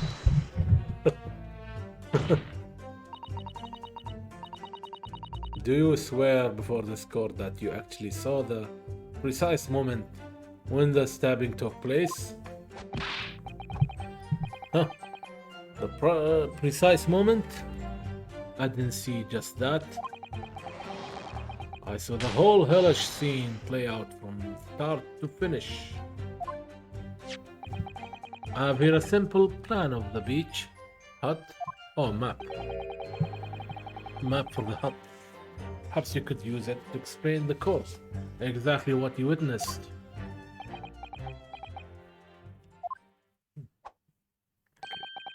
Right you are. It's all here in my mini memo pad. Okay, let's see. Crime scene. When I first peered into the hut, I'm sure that the English woman victim was on this stool at the back of the hut here. Yes, the accused's own testimony confirmed that. She just sat at the back of the hut, smiling sweetly, is what I have noted down. It's my turn to testify now. Try not to interrupt. Oh. Then, the next moment, as I was watching, culprit, the evil student girl, entered the hut. After a while, the pair of them ended up in the middle of the hut, arguing furiously. Yeah, poor pencil. The Englishwoman went for the student, but the girls dodged out of the way. And in a flash, plunged the knife into her adversary's back as the two passed each other.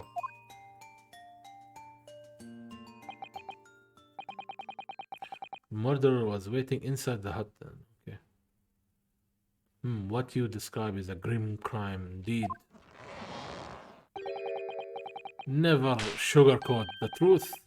That's what minimalism says. The beach hut has been entered. Okay, we got the new evidence.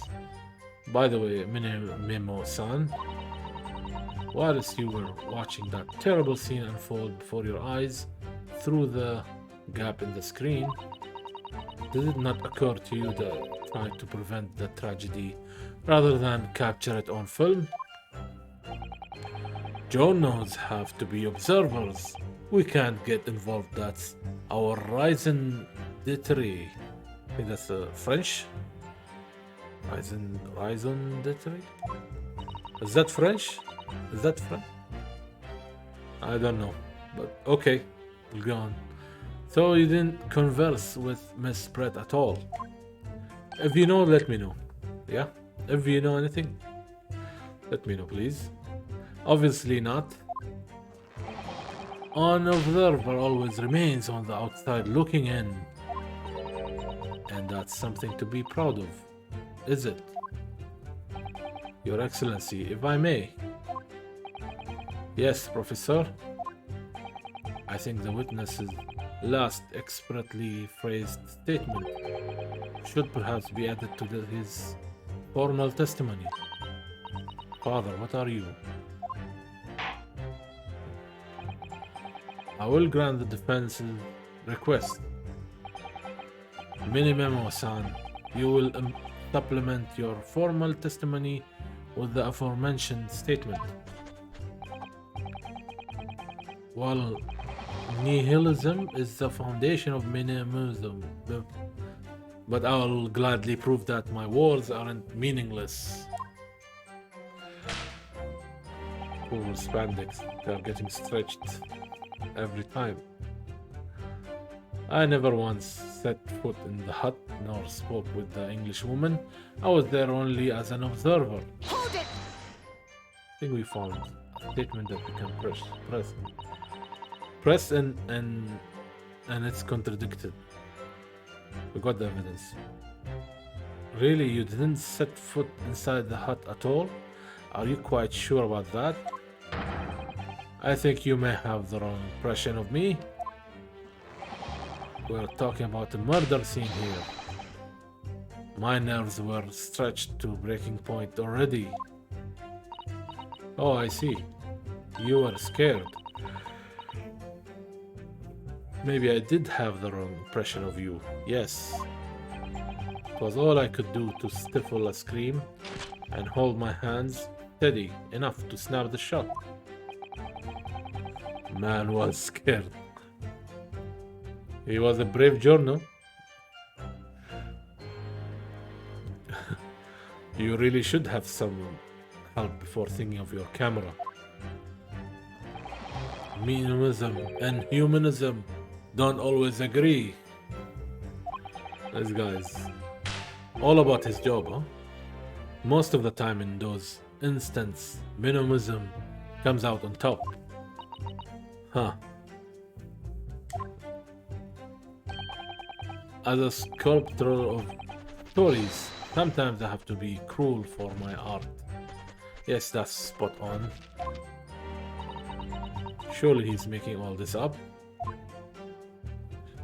I can see she's very disappointed. This guy is the only thing about his job. He claims to have spied the whole affair from start to finish. If true, this testimony is devastating, but it does seem as though he's holding something back, doesn't he?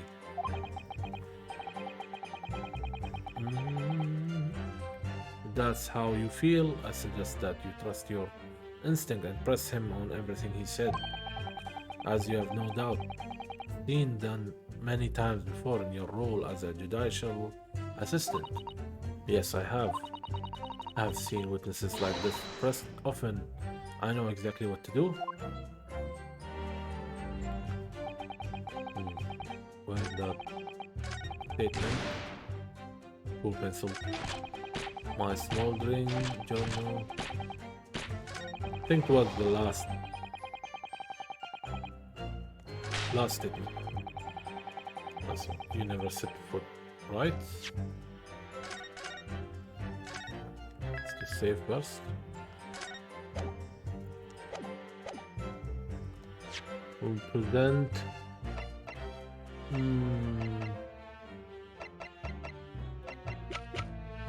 He has an pencil ink on his hands, which comes from this pen.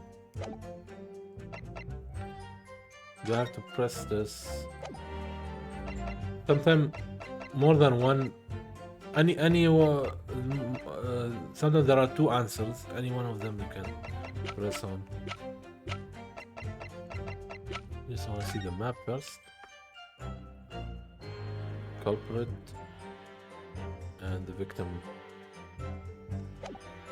Okay. The way she died is the opposite. Weird.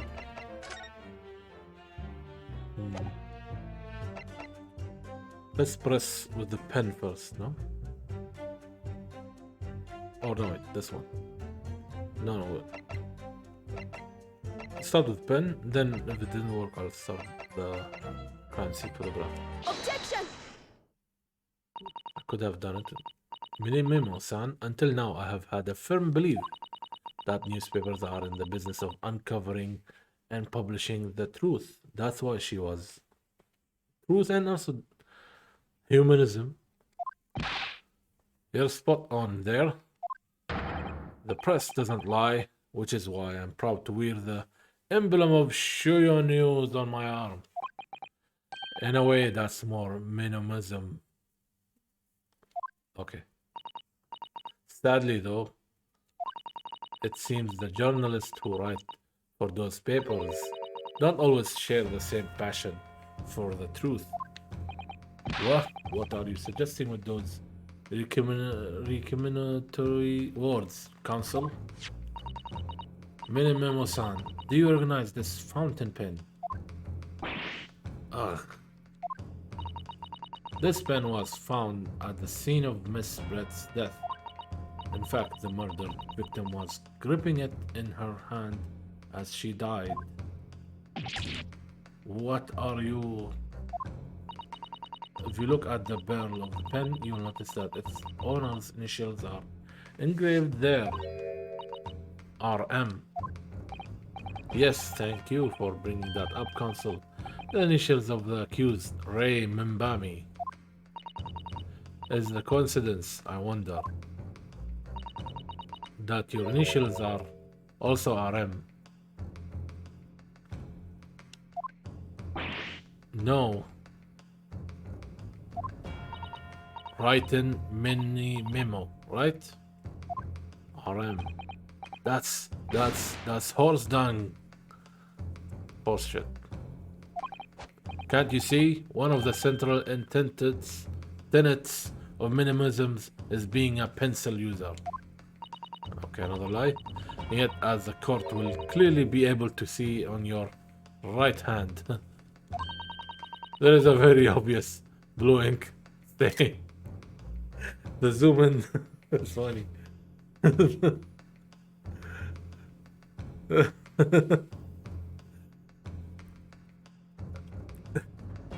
Imagine this as your screensaver. There is a very obvious blue ink stain. It would appear that you must have rather carelessly left it somewhere recently. Your favorite fountain pen, that is. Horsey horse dung. Memo-san, is it not the case that before she died, you met with Giselle Brett in that beach hut? Objection! Why should we listen to this absurd nonsense? It's nothing but another excuse. Exactly. Shoyu News will stand behind me all the way. I deny everything. There must be as many people with the initials RM as there are stars in the night sky. The defense has neither the time nor the inclination to count every star in the sky. And there is no need anyway, because this pen has more to tell, yes. There is another clue. If you guessed it. Clue that undeniably proves that its owner really is you. Can you guess what that clue is? Chad Bustani? In that case, counsel, the defense will now show the court where this alleged clue lies. Of course, Your Excellency. Clue on this fountain pen that clearly reveals its owner's identity is. I already found it. Here we go. That's the symbol of the Shoyo News. There is some sort of emblem here. Look, but it isn't the Yumi University. The organization. I already read that before when they were examining. I should have pressed. Press X. Got it! As well as the initials, there is also an emblem on this fountain pen. An emblem that you will, of course, recognize. Mini Memo-san. Alright, he's sweating. Goodness me. It's the emblem of the Shoyo News. In other words, the owner of this pen is an employee of the Shoyo News, whose initials are RM. Suddenly the stars in the night sky don't seem so numerous, do they? Well, Minimemo-san, how do you respond? No! Although his spandex breaks. Order, explain yourself, witness.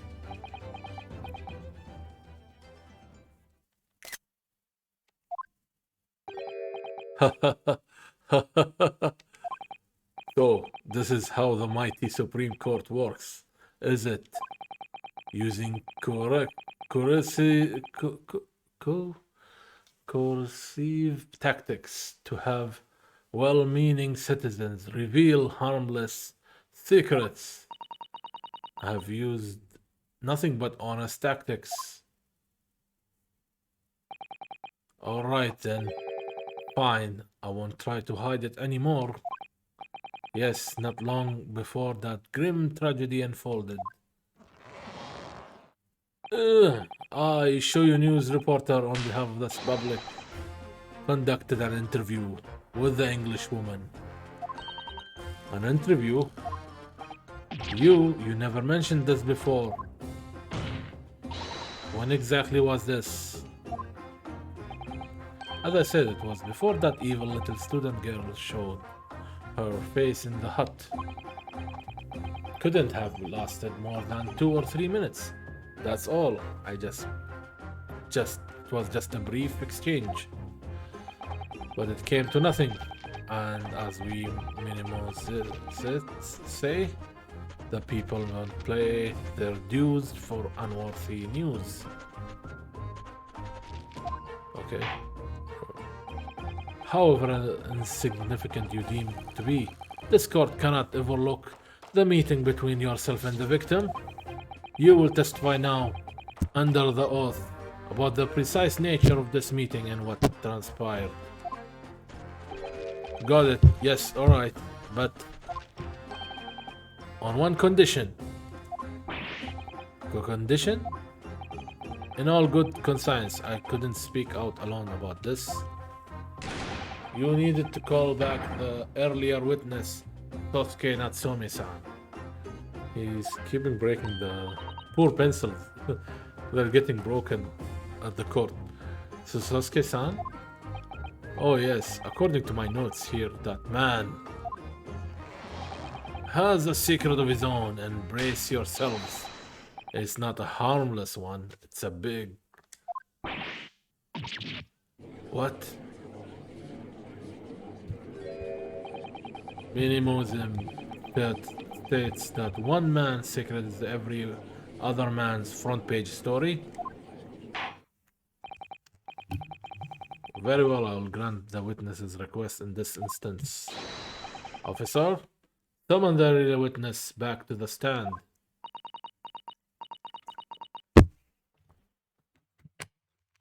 Tosuke-san, hiding something?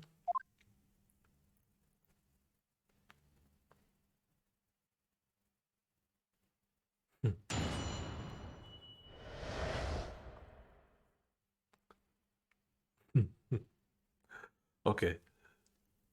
Just laughing. Suske sounds funny without doing anything. The witness's secrets. I asked the English woman for an interview, but she declined. So I left the hut without making a fuss. Then, watching secretly from outside, I saw the woman being stabbed and the other witnesses come running. The detective realized that the victim still had a pulse, so he ran off to fetch help. That's when that's when this writer man here asked the woman. Okay, that's when this writer man here asked the woman a very significant question. But he didn't say anything about that in his testimony, which is why minimalism demands I reveal it now.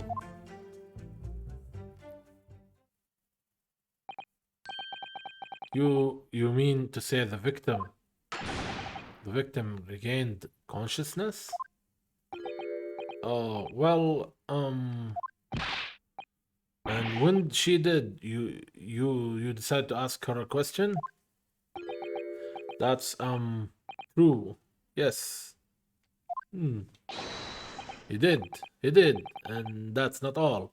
The woman gave him a very definite answer, an answer that incriminates the accused.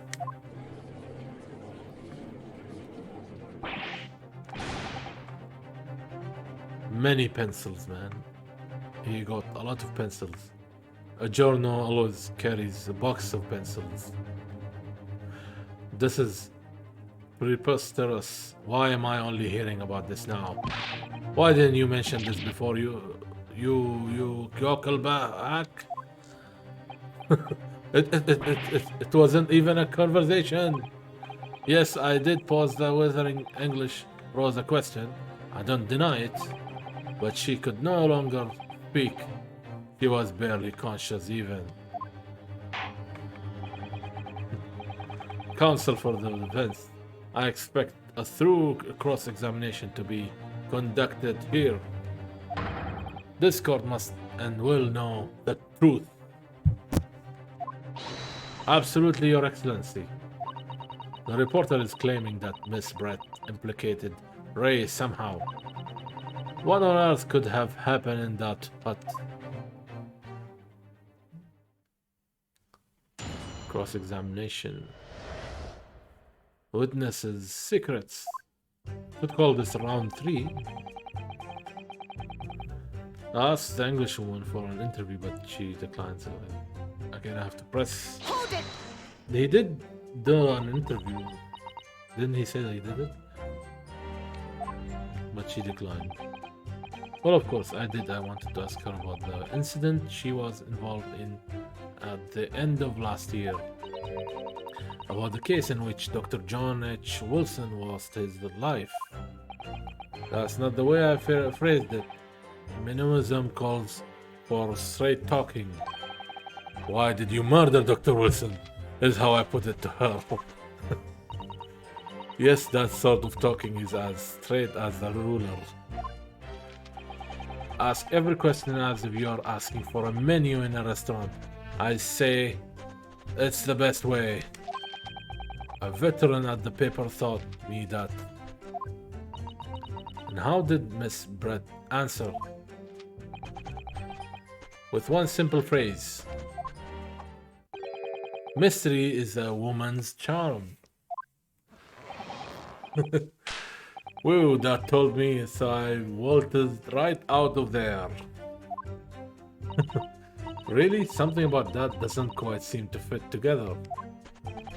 Leave every room as if you're waltzing in dance hall. I say, it's the best way. A veteran at the paper taught me that. Then watching secretly from outside, I saw the woman being stabbed in the road. Waltzing. I think waltzing is like... Google it. Sometimes I can't describe was, but I get it, you know. Okay. That was very persistent of you, considering that Miss Brett had just turned you away. Persistence wins the prize. Any minimist will tell you that. Let them think you have left. Then just when they lower their guard, that's when you swap in for the scoop. And the fruits of your labor are all too apparent in this telling photograph. Though I'm sure the young yokel student would rather not be reminded of this damning evidence. Actually, it's thanks to that photograph that we managed to identify this witness. Hi, cheese and crackers. What's up, girl? And now that you have found me, I'll tell you whatever you want to know. I've got nothing to hide. Oh, really? I'm sure. Please do go ahead, witness. The court is eager to hear what you have to say. Try to stop me. There is a story to tell here, and I'm going to tell it. Detectives realized that the victim still had a pulse, though he ran off to fetch help. Hold it! And Soski-san remained behind in the hut. That's right, yep, our author friend here was a blabbering wreck, shacking all over. From his head to his toes, mustache twitching, eyes bulging. What do you expect? You don't know the terrifying troubles that taunted me whilst traveling abroad? Back behind bailiff bars, they will be coming for me, surely. That's all I could think. I felt as though I were gasping for air, drowning in a sea of cold sweat. We had to defend him in one of the episodes in the first game. That's what he's referring to. It was in England court. And this is Japan. Okay. Okay, now, alright. Poor Sasuke-san. His experiences in London have scarred him deeply. There you go. As the war seems to close in around me, I quietly recited a prayer to Amida Buddha. Eternal emptiness, empty eternity, the end is coming for me, surely. By the way, he's back to acting to his former self, crazy self. He was fine at the beginning of the game, second game, but then he started going crazy, as you could see. No sutras are to resound in my courtroom, please. And now we come to the crucial part. That's what I pressed by mistake, sorry. What was it? No. And now we come to the crucial part. That's what it was. That's when it happened. Okay. I've been reading for many hours now, so kind of forgive me if I'm doing mistakes. Okay. That's when this writer man here asked the woman a very significant question. Let's press on this. What question? What exactly did he say? Well now, you should hear that from the horse's mouth, I think.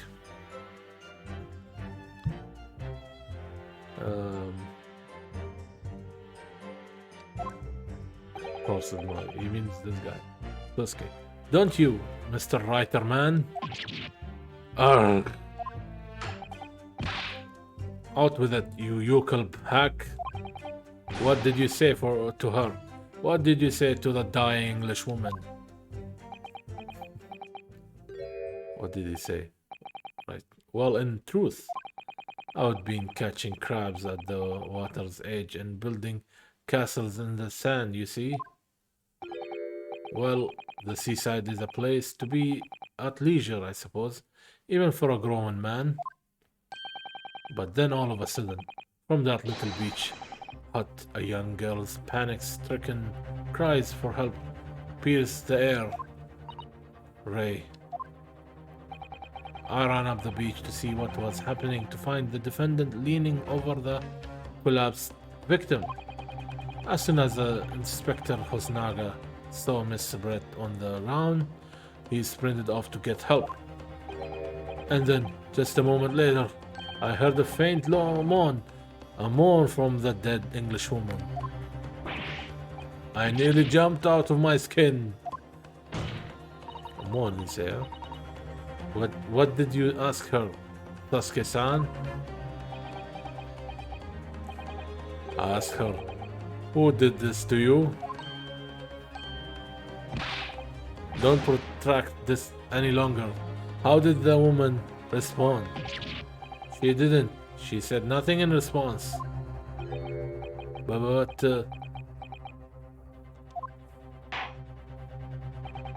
when in the sand, you will answer the question asked of you unambiguously. Now, without evasions or reticence, I demand that you amend your testimony. I will. He didn't say all this before, that's why they're very strict on him now. He kept some details hidden. Alright, I asked her who did this to you, but she never replied. So you tried to find out who the culprit was. He who asks a question is a fool for a minute. He who does not remains a fool forever. What?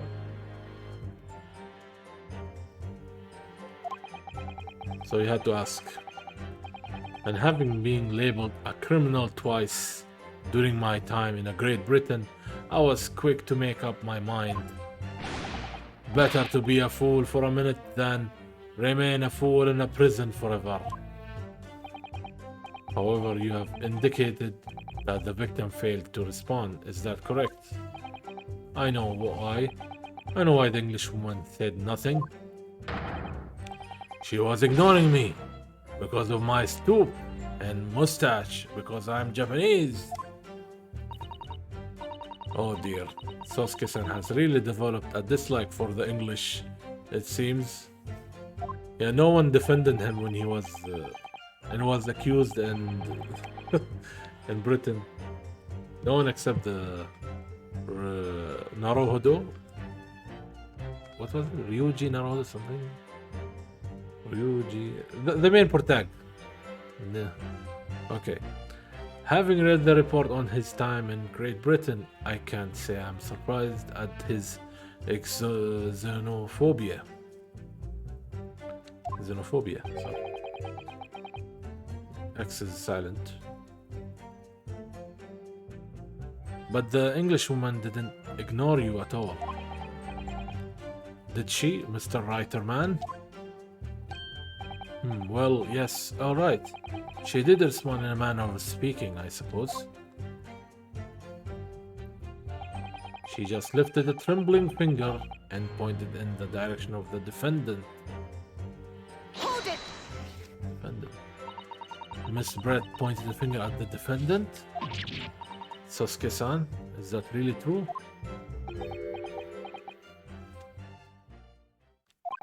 It's not easy to stand here and say this, but when we first entered the beach hut, I'm reading too fast. The Englishwoman was sprawled on the floor before us, with the student girl standing on the far side of her. And when I asked who did this to you, culprit, finger to the color. The Englishwoman summoned her last ounce of strength to point a trembling finger at the back of the hut. Which it can't be denied, in the direction of the student girl who stands accused today.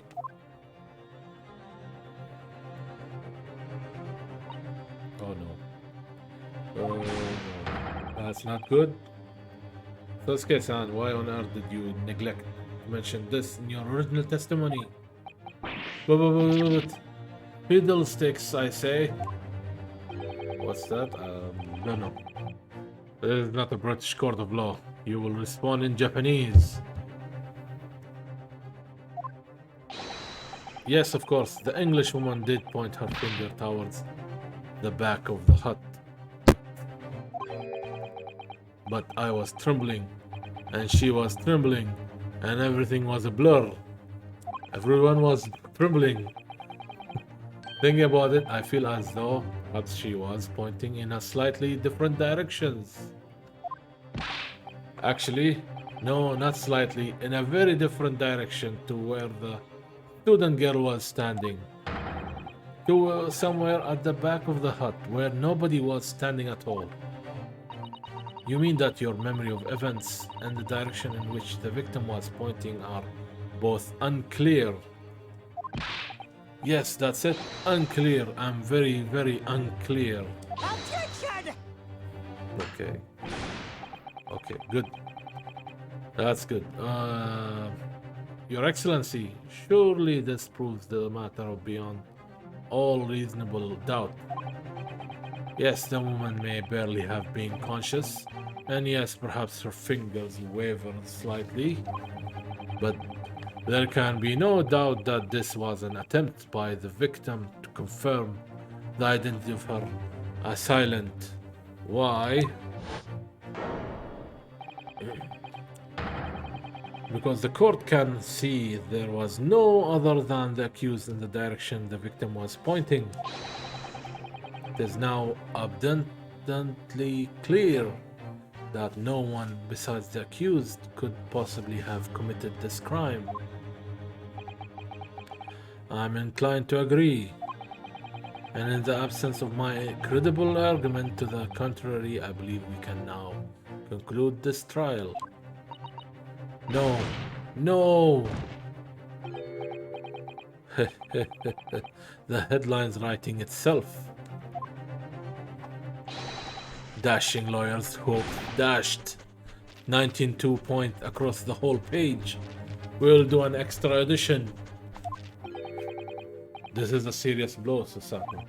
Unless we are able to identify the true culprit and substantiate our claim with evidence, the judge will give his ruling and the trial will be over.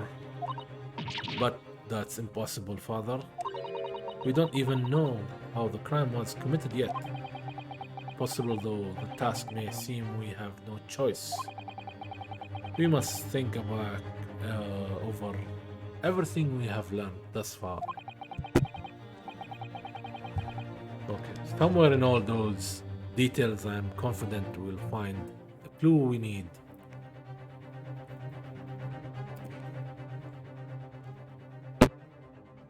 Oof.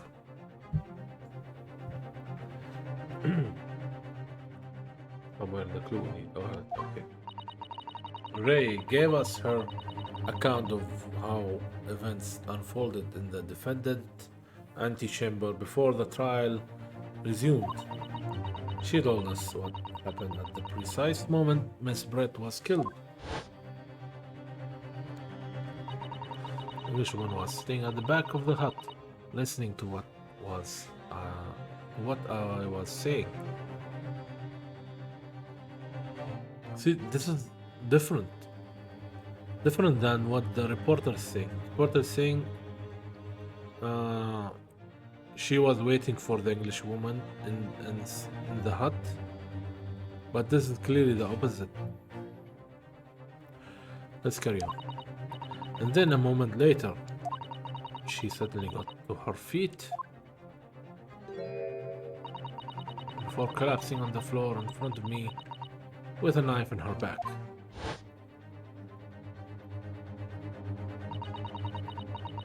How could Miss Brett have been stabbed on the back in a beach hut that was empty but for herself and Ray? Somewhere amid all the information you have gathered so far, there must be an answer to that question.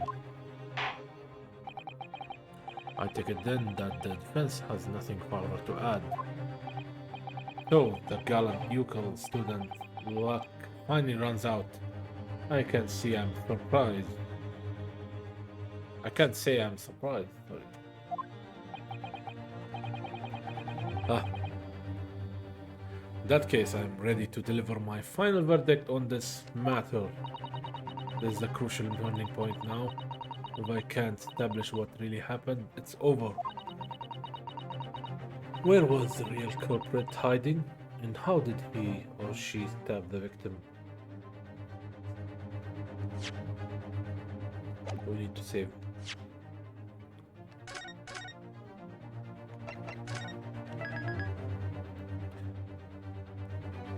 Hey, cheese and crackers. Hi. All right. Okay. I'm playing a mystery, not a mystery. What do you call it? An Ace Attorney detective game. We are defending someone who's innocent for accused of a murder, and we're trying to, yeah, I'm trying to finish this. This is the episode 1 from the second game, so I don't think you miss much if you want to watch. Wait, did I save? I did save, right? Man.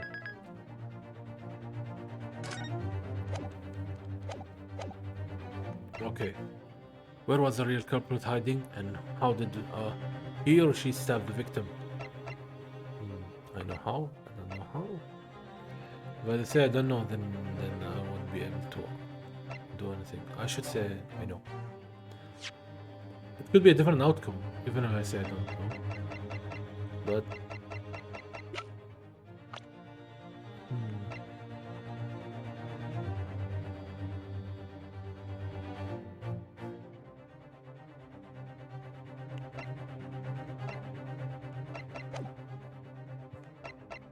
I know how. We'll go with that. Objection! We'll go with that.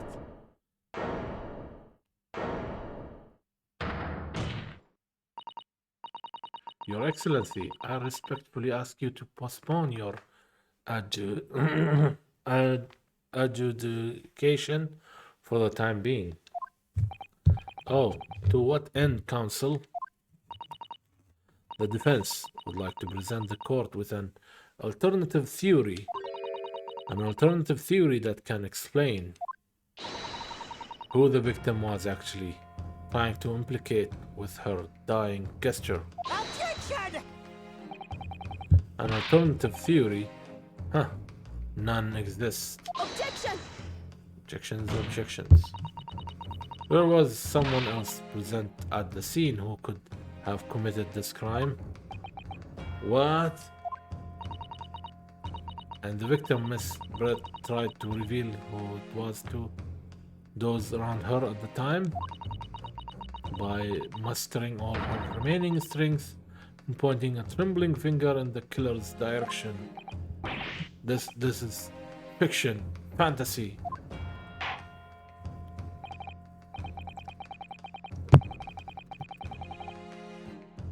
Very well. As you seem so sure of yourself, counsel, I'm prepared to hear your alternative theory. So, young Ryutaro Naruhodo. Yes, Your Excellency. You will present your latest theory to the court by means of this plan.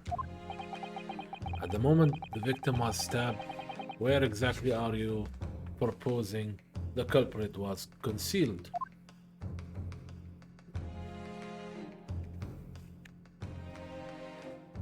Where was the victim was concealed?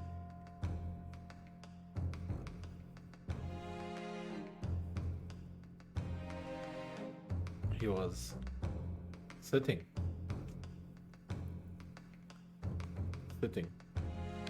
over here.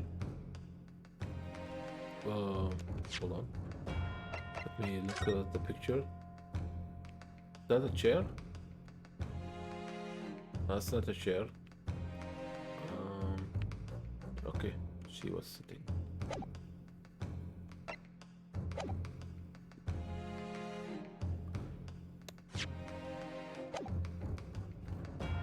Present. Take that! True culprit was in this area here. Wait. Oh no, the culprit. Oh, fuck.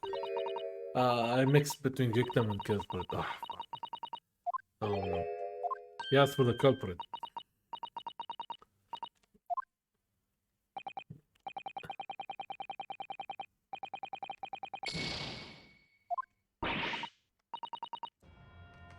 Okay, I know where the culprit was. Because there is this. I know Ray's part of the story, so okay. Actually, opposite side. Moment the victim was stabbed. Where exactly the report posing the culprit was concealed? Take that! Here. It was in this area. Here. Yes, there, Counsel. That's right. Your Excellency, I believe the culprit was hiding in the location I have indicated. Why? That's rather hard to say. Oh no, wrong? Giving you what a fuck. Culprit. Unless it's... Hmm. Hmm.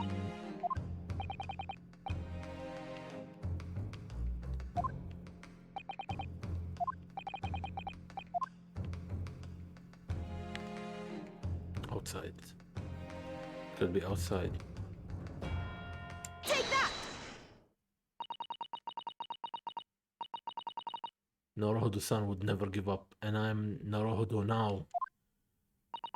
The true culprit who fatally stabbed Miss Brett was concealed on this location here. Are you mad, Counsel? You're suggesting the culprit was outside the hut? What?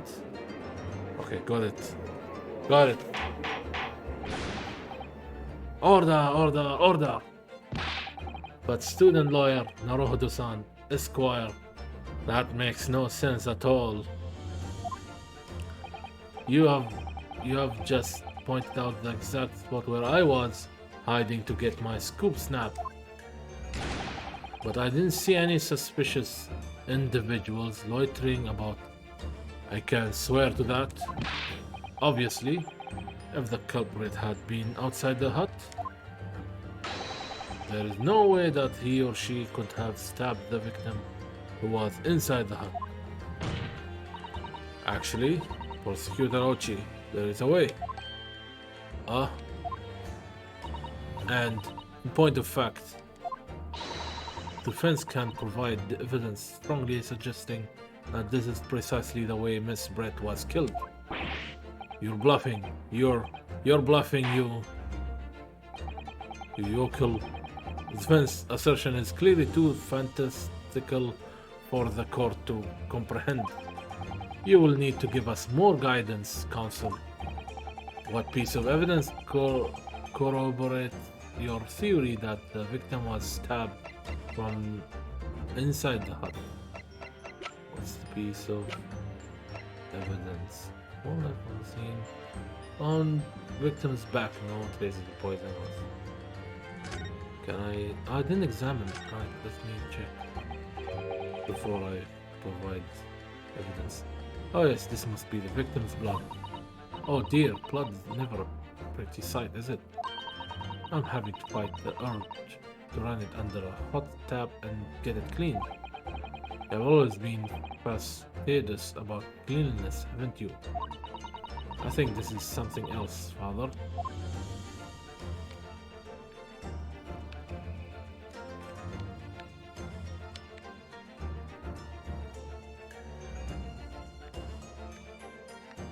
We can't find fingerprints. Technology was not that advanced on this era.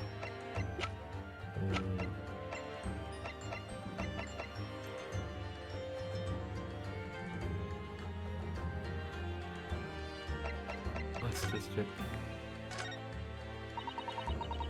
Nothing appears obviously out of the ordinary here.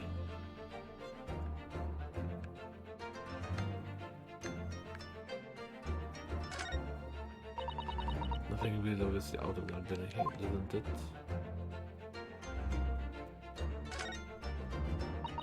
The label appears to be written in a foreign language that I don't know.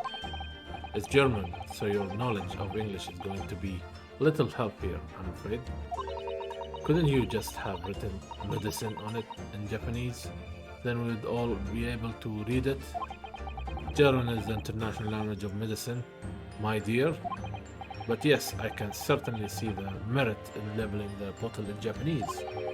Though I'm not sure medicine would be entirely appropriate.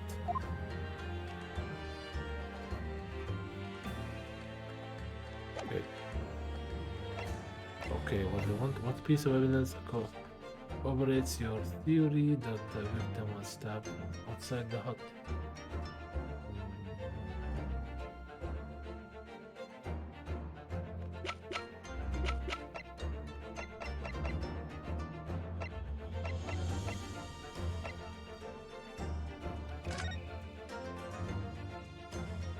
This?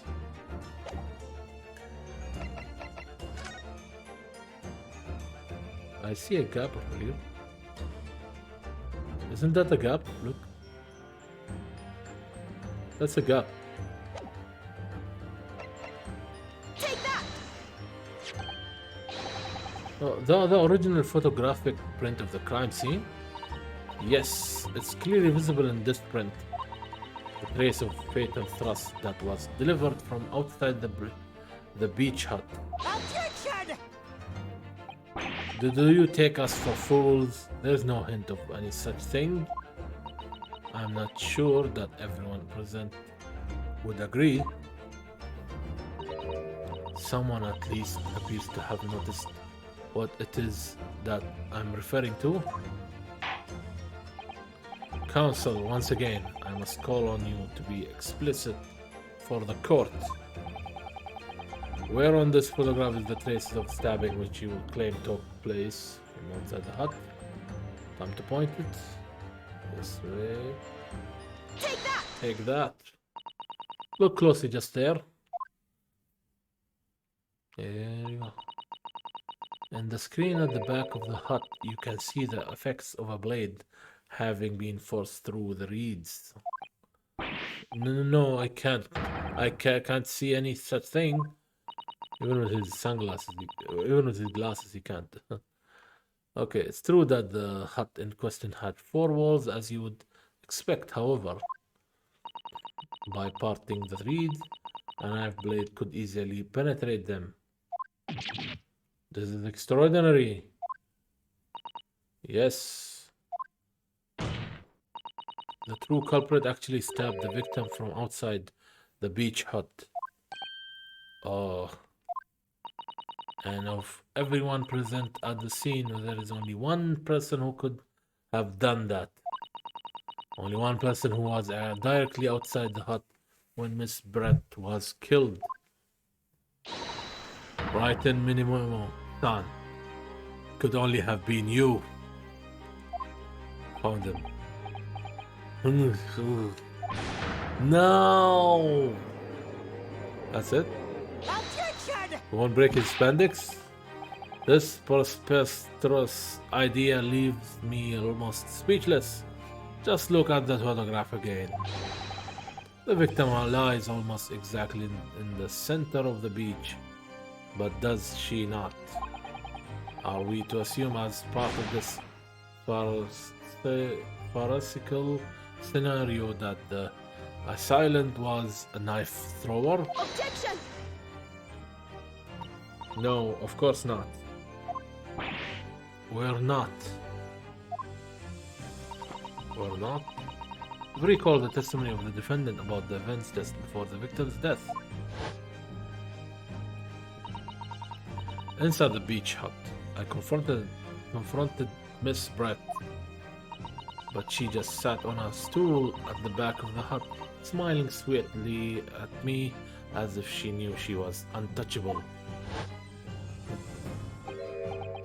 stool. Yep, have another look at the photograph. It's right in the read screen. That's a stool. Would align perfectly with the back of a person who was sitting on that stool.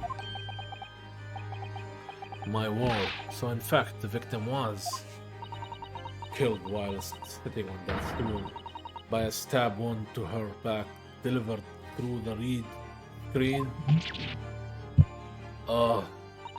Having been attacked, Miss Brett knows to her feet instinctively, but then, unable to speak, she collapsed on the floor in the middle of the hut before the defendant, Mimbami-san's appalled eyes. And that, Your Excellency, is the truth of what happened on the beach that day.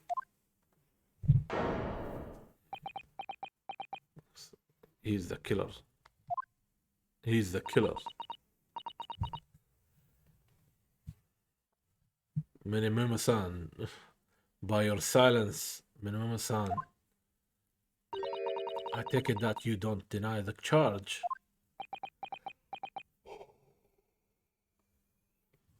No. This is absurd.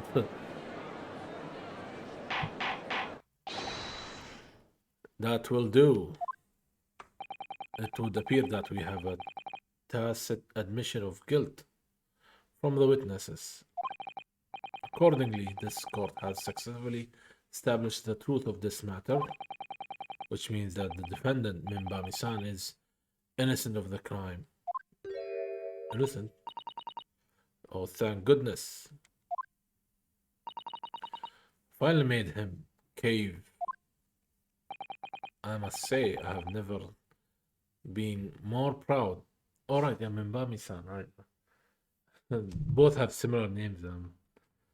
Okay, good. Ray Mimbami. That's the one that we are trying to defend. I must say, I have never been more proud. No, this can't be. Ochi clan can't. What of my growth of hope? It wasn't all an operation. I can't accept this. I see no reason for the continuance of this trial. I will therefore move to conclude proceedings by... Hold it. What do you think? Oh.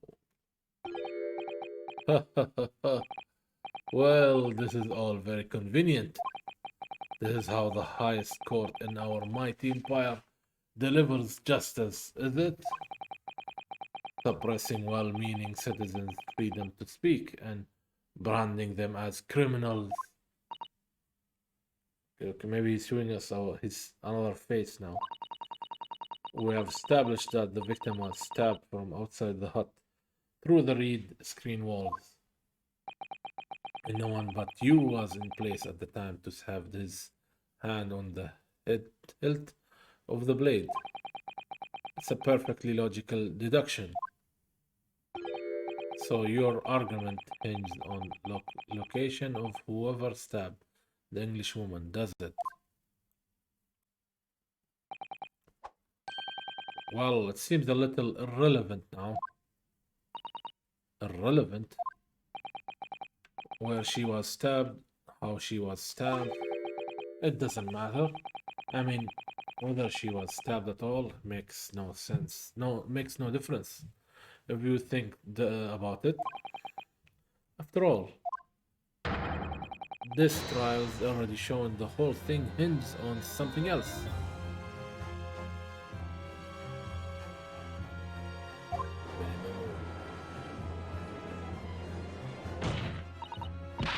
What are you talking about? Brace yourselves, little man. I'm talking about the fact that everything's changed because of the dirt you dug up. What? Enough obscurity. Explain yourself, witness. What's to explain? I'm talking about the poison, of course. The poison? Let's ask the professor for a comment on the situation, shall we? I understand the deadly poison you are developing was stolen from the laboratory, correct? And it's been shown that this poison was administered to the victim, Miss Brett, is that right? That is correct. Unusual constriction. The victim's pupils are a sure sign that this particular poison was used. I see. So, presumably, that means that the victim already had the poison in her body before she was stabbed. Given that her pupils were clearly constricted, it seems highly likely, yes. If she had been dead already, the poison could not have circulated in her blood.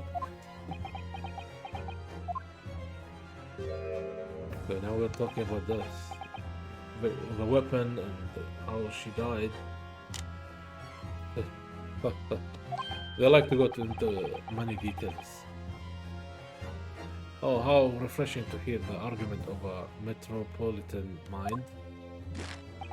Precisely, it matters not a jot who stabbed whom, and whose back and with whose blade.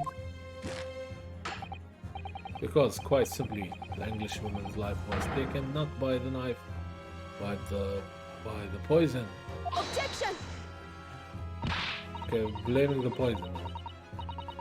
But that can be explained by the poison being on the blade, as I already... Objection! Forgotten already, have we, yokel? During these very proceedings, the laboratory of the professor at your side assisted in proving that the blade of the weapon used to attack the victim had no trace of poison on it whatsoever. Now let me get this down. The facts. As skillfully established by the defense in this trial, turned out to be a headline-making red herring. Is that about right? Well,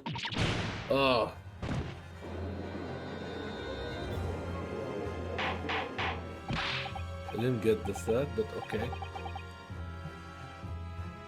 At least we know who are the suspects.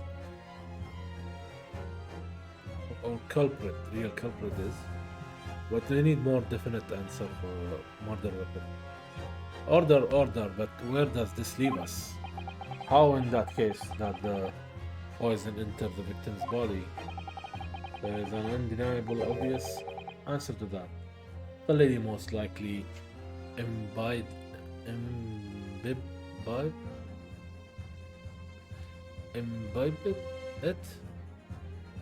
Oh, this is an important word because it's in different color, text color. Let me check.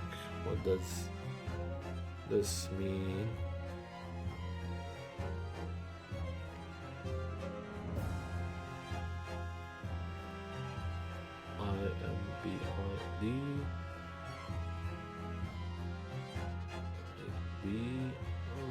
IMBID. Imbibed.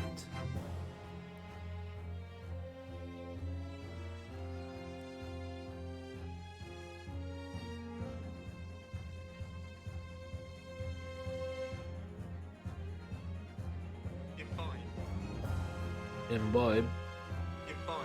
Okay. Drink. They were imbibing far too many pitchers of beer. Absorb. Did she absorb it? Did she drink it? I think that's what it says. The lady most likely imbibed it. Drink it, okay.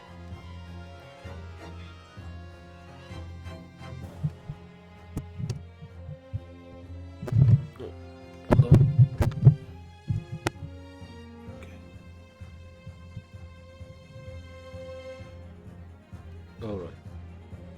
There is an undeniably obvious answer to that, that the lady most likely imbibed it. Do you mean she drank it? Okay, good. The game tells you this. Have another look at the photograph here. As you can see, a bottle of carbonated water and a glass had been knocked into the sandy floor of the beach hut. Poison could have been slipped into either. So somebody made Miss Brett drink it? Well, what do you know? Look at those dashing eyes. This will make a great front page shot. Hey, why the bewitching stare? After all, I'm the last person you should be looking at. It would make no sense at all that I poisoned the woman, would it?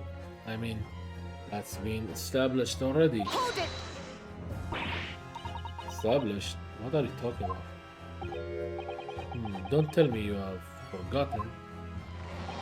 That's a little hard to believe, given that the person who established it was you.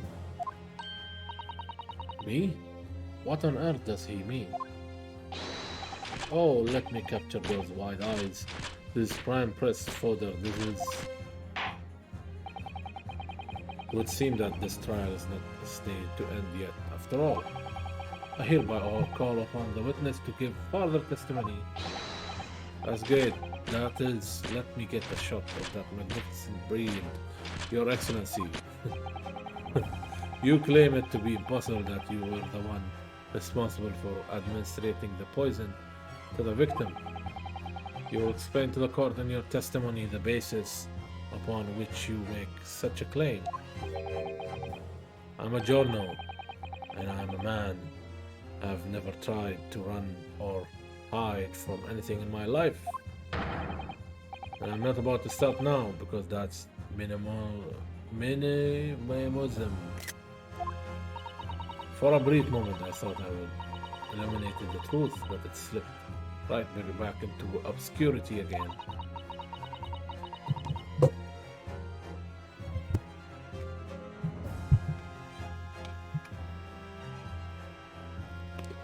Just where is this trial going to take us?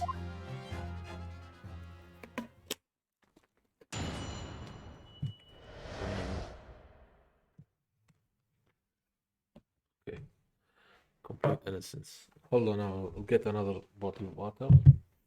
Need to drink, man. Oh.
You know what? I'll take a short break because I've been streaming for a while. I need a break.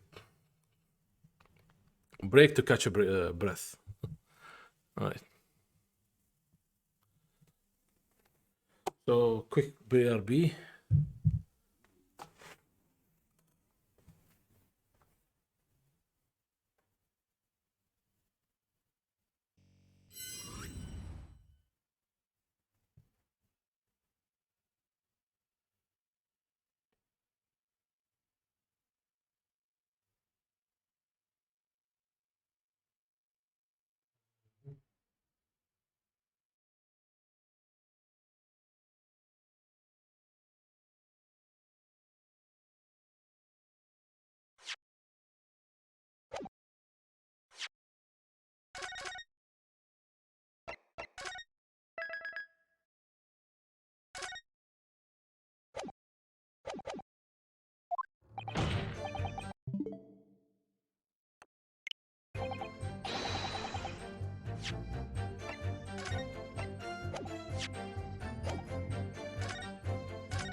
back. I'm gonna chat. Back again. Here we are. Took a few minutes break. And let's carry on. Let's finish this trial, you know? Hopefully I can finish it now. Let's go. Continue.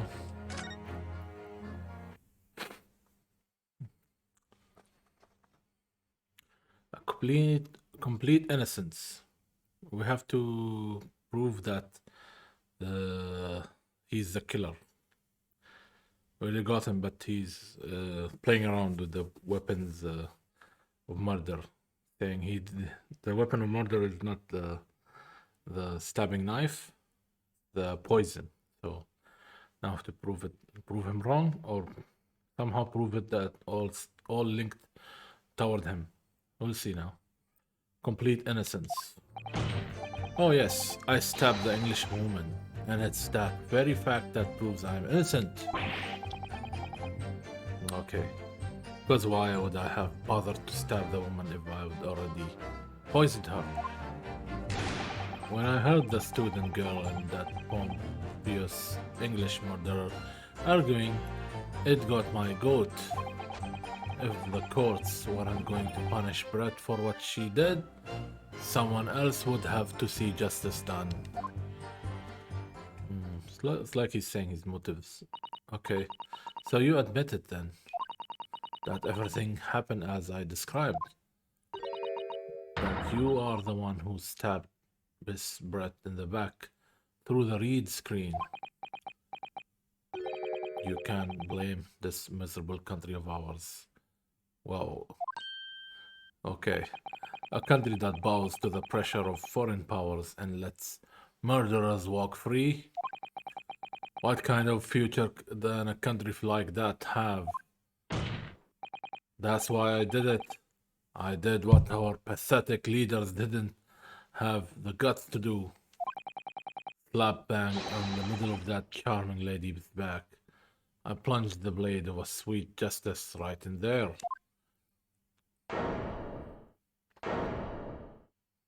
Okay. Still killed her. As someone who spends his life seeing that the truth is told, I feel really awful about giving false information in my testimony before. But as it turns out, there was somebody else who had it in for the victim and got to her before me.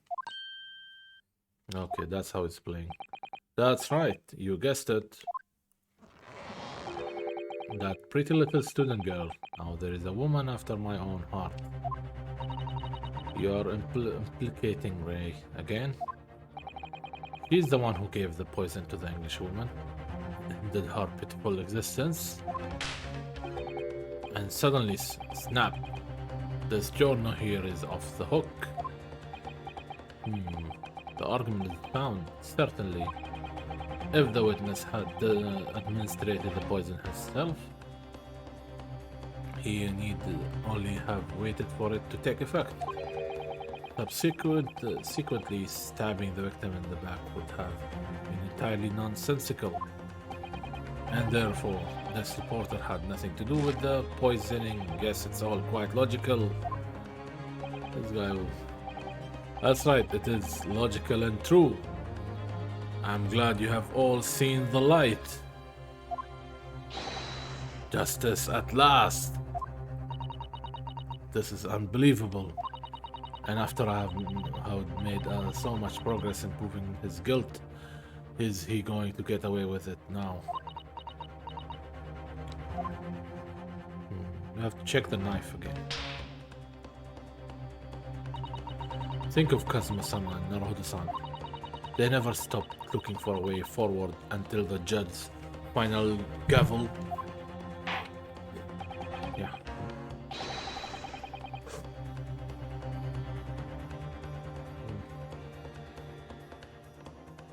Okay. Well then, counsel, Proceed with what I assume to be your final cross-examination in this trial. What's the final? Okay, good, good. I have to finish it. Yes, Your Excellency. Excellency.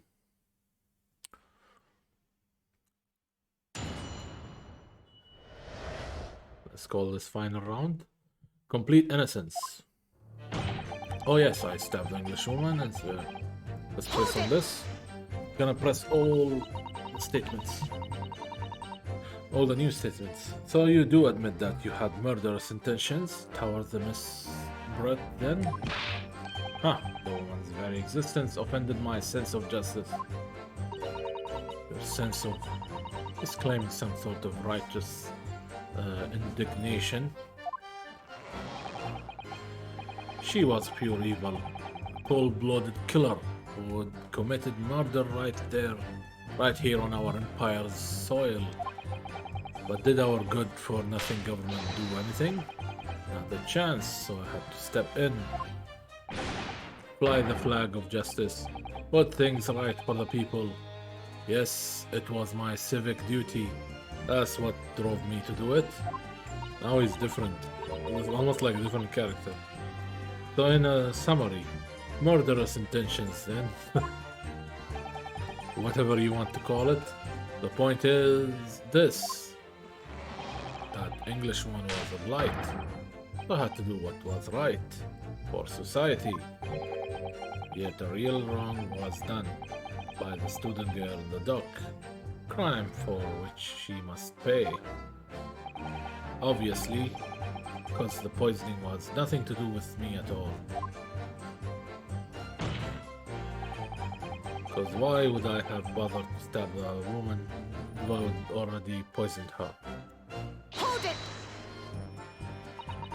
So you still maintain that you didn't give the poison to the victim? Obviously, that would be like putting a bell on your trousers when you were already wearing braces like these. The accused administered poison, following which this witness stabbed the victim. An unforgivable act, certainly, but not one of murder. That crime rests on the accused's shoulders. That is how the law works. You see, Yukol, who knows, you may even learn something here today.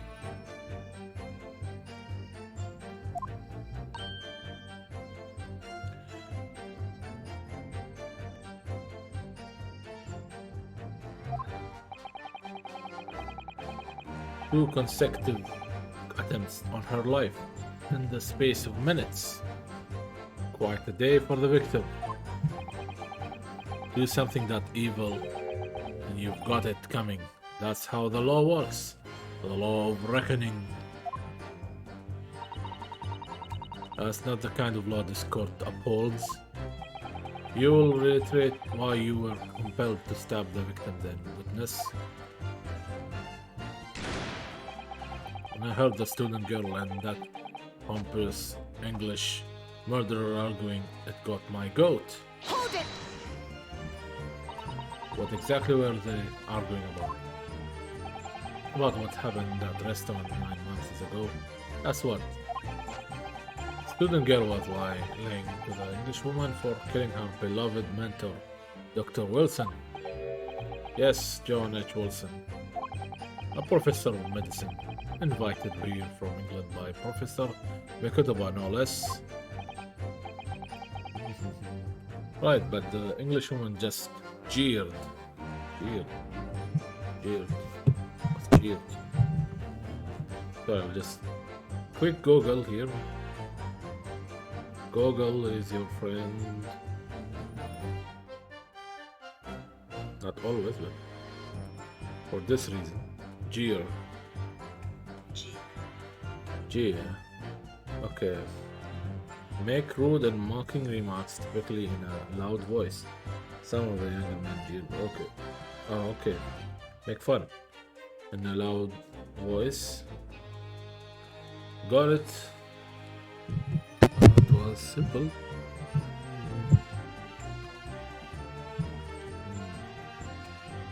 Alright, but the Englishman just... Okay, the Englishman.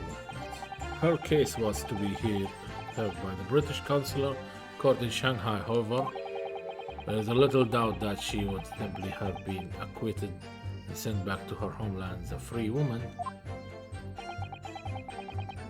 Was eating that student girl up inside. You could see it. I really felt for her. Who said that? Hold it. Is it Ray? Oh yeah, she is.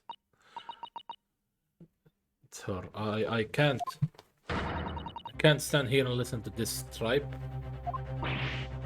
Ray, young girl, you stand accused here.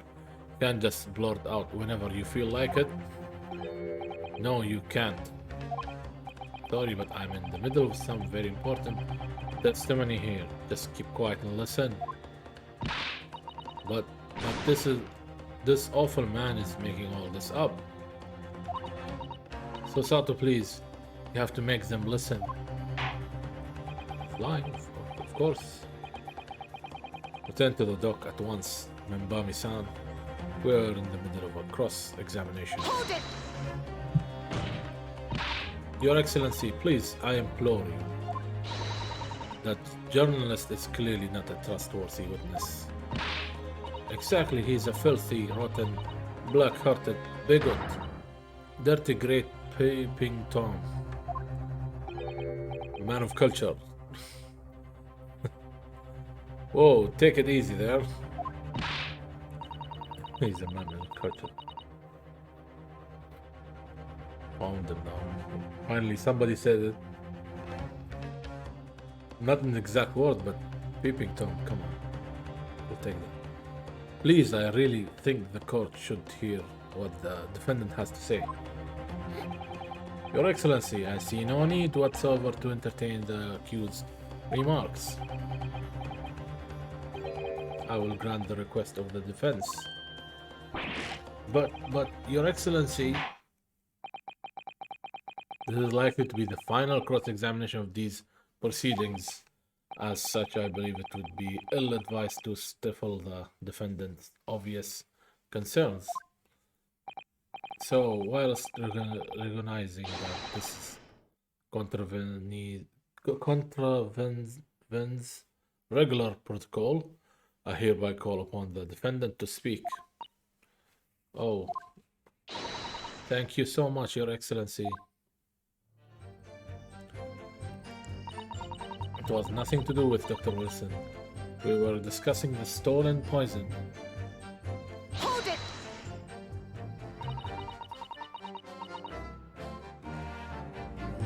The stolen poison that killed the victim, you mean?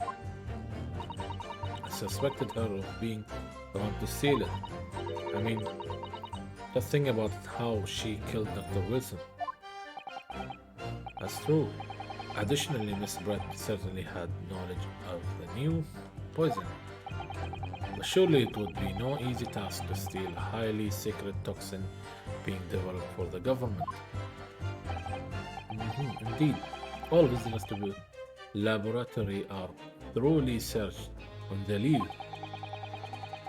Even if a thief managed to avoid being seen by myself or colleague, getting the poison out would be very difficult. That's true. I pestered Professor Bikutama until he agreed to show me the poison when I visited the laboratory. Oh, found it. But as I left, I was searched from top to tail. Miss Brett rather bluntly revealed the existence of the toxin we had been developing, you see? And since Sosuke-san expressed such an interest in it, I felt unable to refuse. Obviously, I gave nothing away, other than the fact that it was an extremely potent substance. I'm very ashamed of myself, just that I have had a singularly terrible experience with a deadly poison. I wanted to look my old enemy in the eye. Surely you can understand that. To find out if my suspicions were true, I have confronted Miss Brett about poison. told her that if there were to be an incident involving it, somehow it wouldn't just be the university. The military would be dragged into it, the whole government even. It would be a complete disaster. How did Miss Brett respond to your concerns?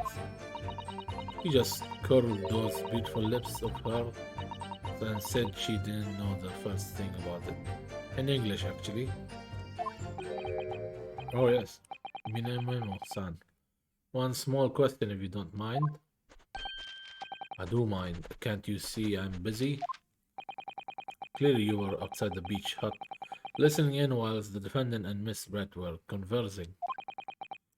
Presumably then it was you who wrote this article about what you'd heard.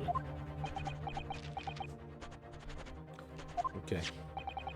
Exclusive deadly poison stolen from Yumi Medical Research Laboratory. The story was published in this morning edition of Shuyo News. Details are too accurate for it to have been written by anyone else. Story, don't know what you're talking about? He's denying it. Yes, look at this. The entire article. It's almost what I said to Miss Brett. Word for word. Ugh. Well, Minamemo-san, as a journal and as a citizen of free country, I don't have to reveal my sources. That's a founding principle of minimalism, huh? Okay. Okay, we got him almost. Near there. Father's clearly right about this. Us reporter did write that article and he based it on what he overheard from outside the hut. The details of the poison protocol have been updated to court.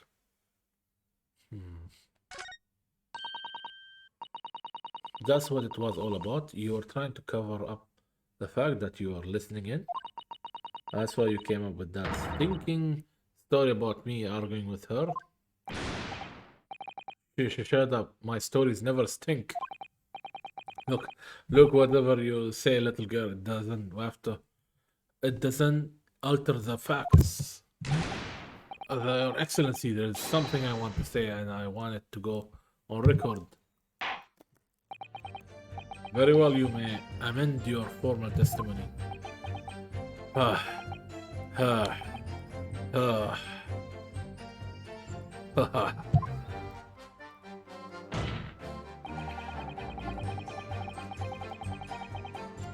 Point is, if you will poison someone, there will be no reason to then go and stab the person as well. Hold it! Everyone hitting the table. Perhaps you doubt the efficacy of the poison and thought to make sure your victim would die. Just horse dung. What? That would be like pouring pepper on your Chinese ramen before you even tasted it. Completely reckless. Although, might surprise you to learn that I'm a bit of an impetuous pepper pourer as it happens. Once the victim had taken the poison, she wouldn't have been only minutes away from death. And yet this man's been proceeded to stab her in the back as well. There has to have been a good reason for that.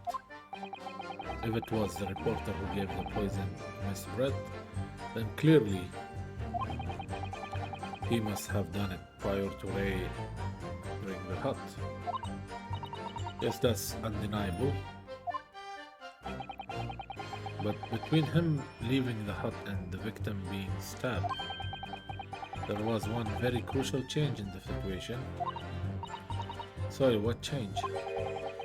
Porter overheard the conversation between Ray and the Englishwoman. Oh yes, that's it. That's when Minamoto-san first found out the exact nature of the poison he would use. That could be the key here. I haven't figured it out already. before. If the victim had unwittingly taken the poison already, the reporter would have had no reason to stab her. On the face of it, that logic sounds entirely reasonable. But there is no question that this man was responsible for Miss Brett's murder.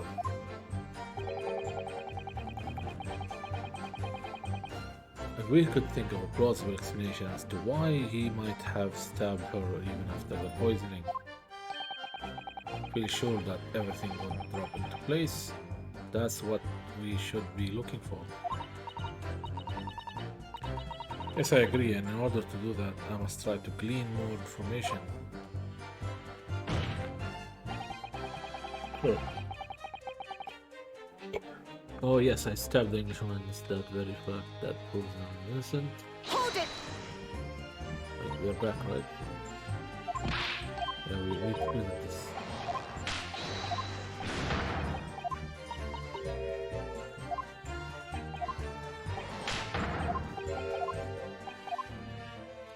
I already read that. Okay.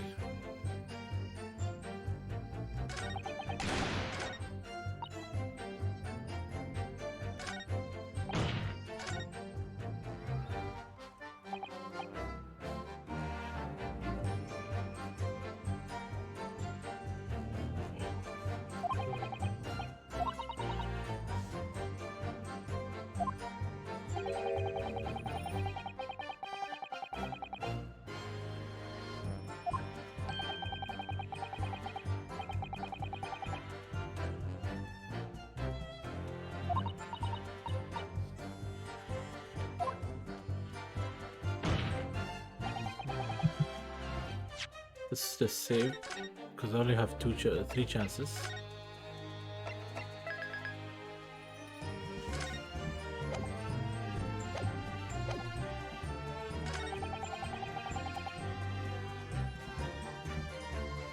Okay.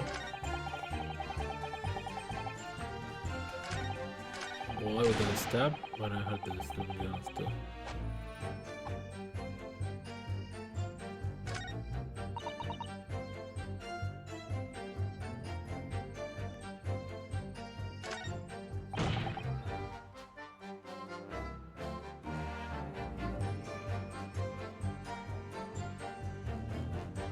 Why did the poison come on them? Let's just press it Hold it! again.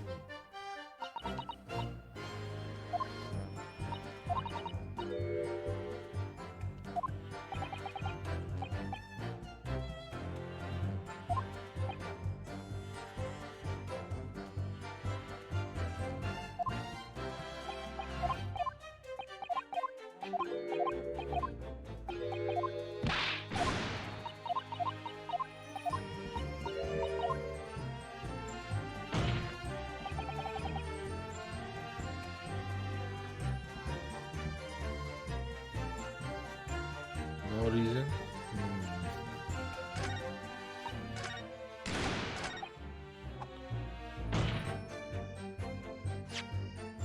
Check the evidence. Might get something right.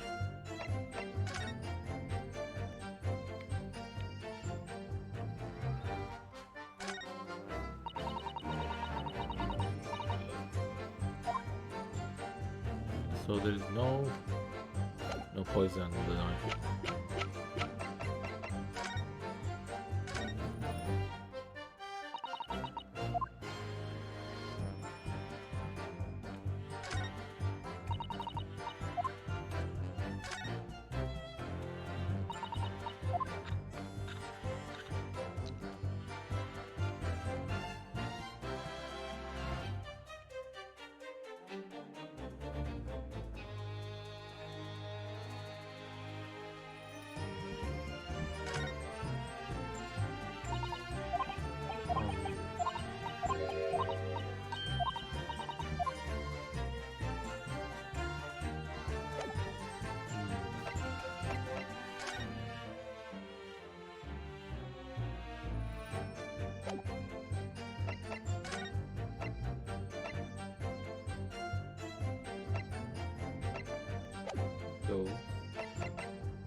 Hold it!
Okay, let me read through the rule of the poison to be spread.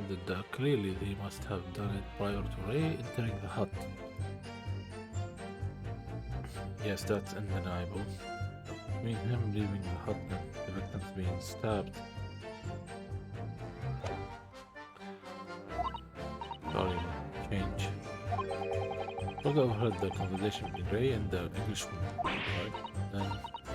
And that's it. That's when Minimus first found out the exact nature of the poison he used. So he tried it, stab first, then tried to put the poison in. That could be the key here.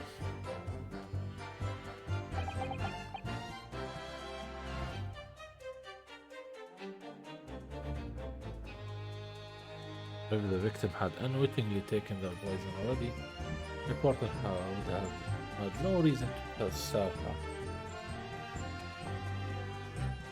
She didn't talk it, so stab her. Or he stabbed her, then she took him. On the face of it, that logic sounds entirely reasonable. There's no question that this man was responsible for Miss Brett's murder. We could think of a plausible explanation as to why I stabbed her even after the poisoning.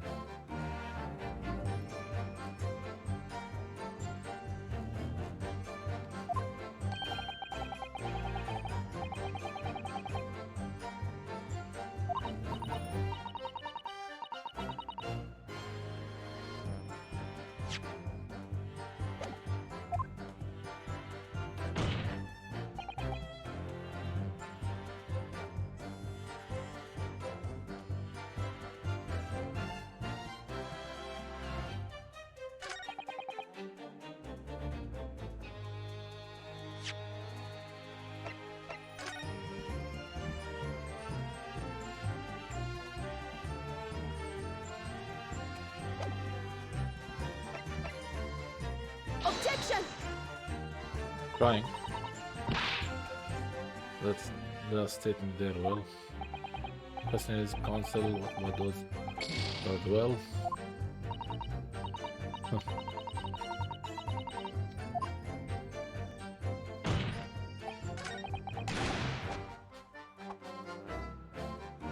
This is kind of a hard part because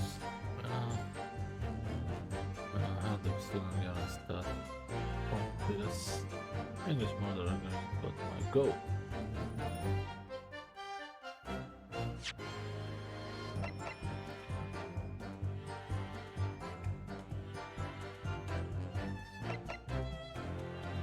Objection! Oh.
small amount entering the body, either via the mouth, via wound from poison, place blade would prove fatal minutes.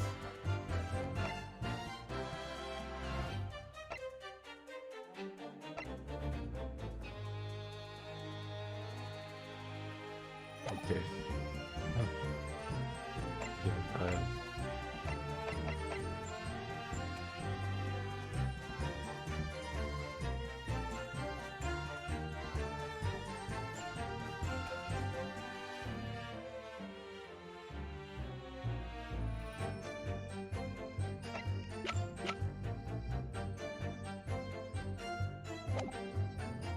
Hold it!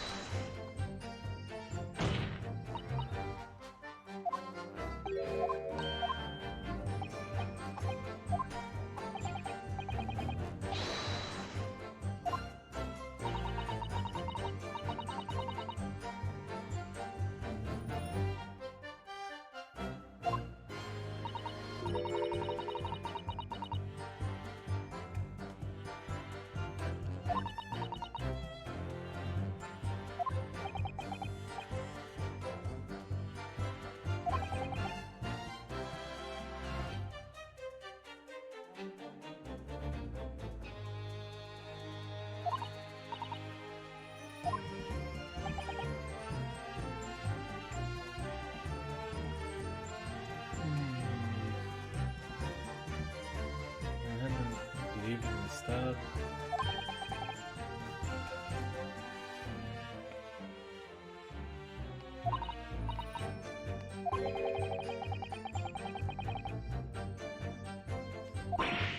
Oh yes, that's it. When he heard the poison, he thought about your poison.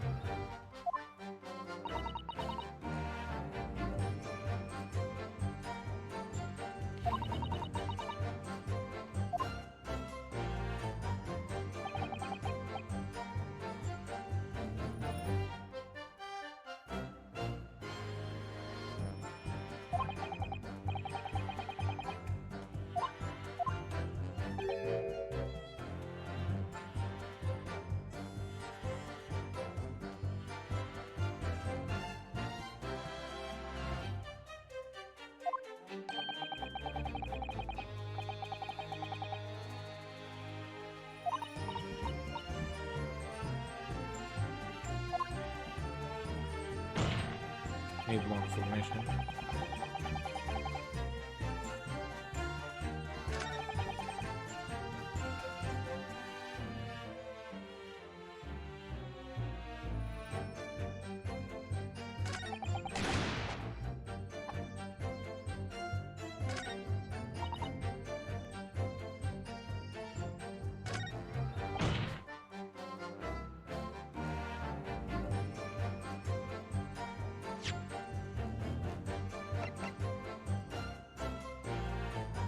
Reason, I think.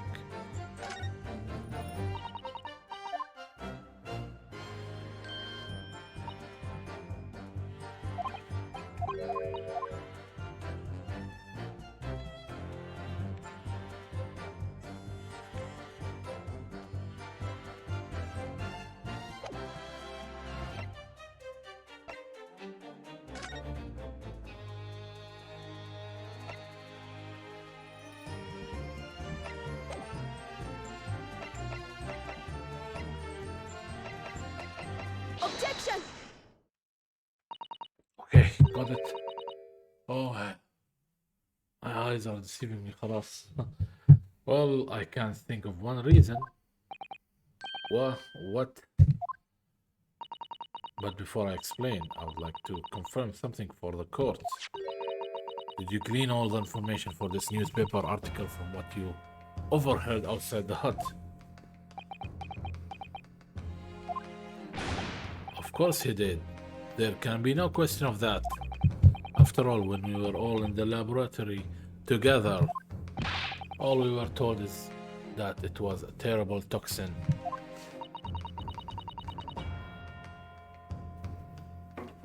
And there is no one more important fact to consider.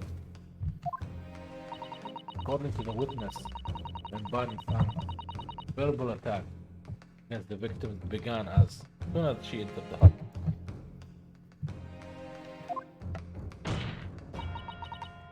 In other words, it would have been impossible for her to have slipped the poison into Miss Brett's drink. Objection! Where are you going with this, counsel? To the real truth.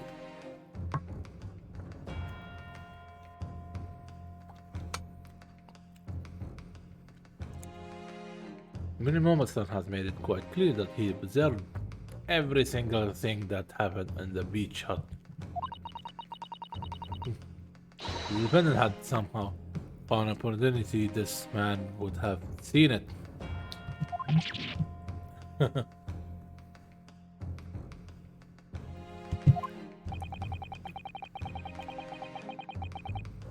Which means that Miss Brett couldn't have imbibed the poison whilst the defendant was present. Fact must have been administered to her before Membami-san entered the hut.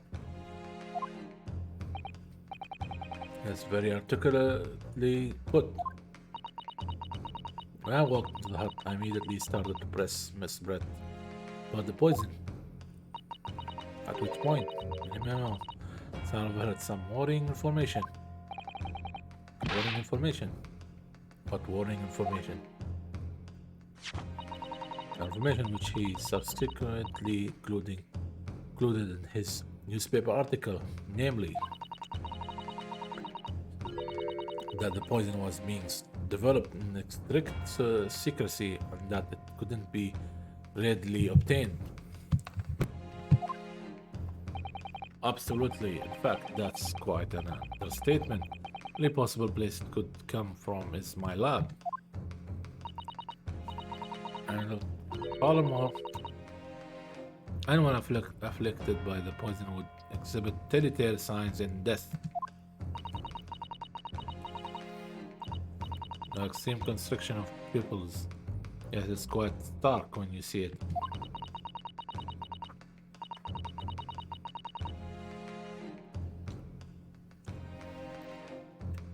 There are other poisons that show similar symptoms, but not among new substances that are undetectable.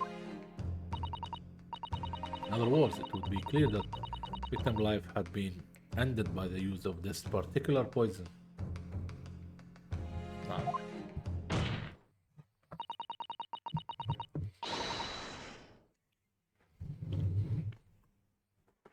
Which would reduce the number of suspects to only a handful of people.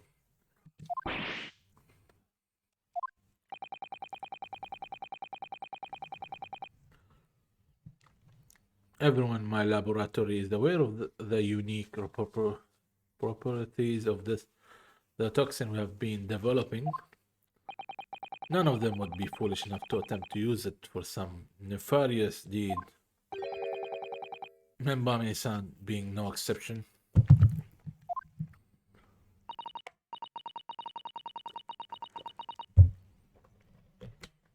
Therefore, we can conclude that whoever administered this unique poison to the victim was a lay person unaware of its telltale properties.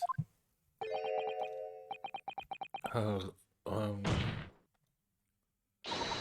other words, someone like you write a mini memo. Yeah. It was you who stole the poison from the laboratory that day, and it was you who administered it to the unwilling victim. But you quickly realized that was a terrible mistake, because the poison caused such unusual symptoms and was so traceable.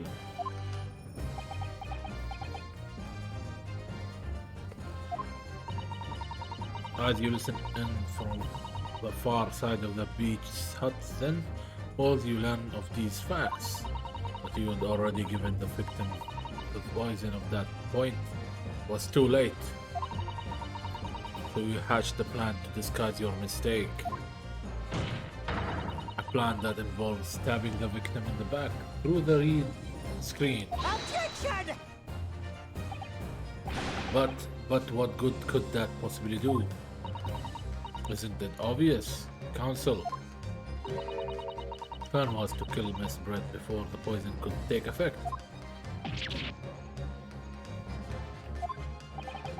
Once in the blood, the poison causes the onset of pupil constriction. But he had hoped to precipitate the victim's death before that happened, hadn't he? Exactly. Because without any revealing signs of the new secret poison's use, no one would ever have suspected. This is extraordinary.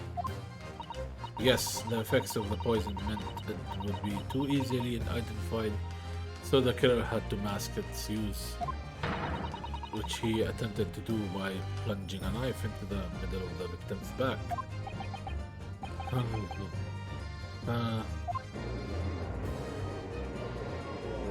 We'll ask for evidence now. Order.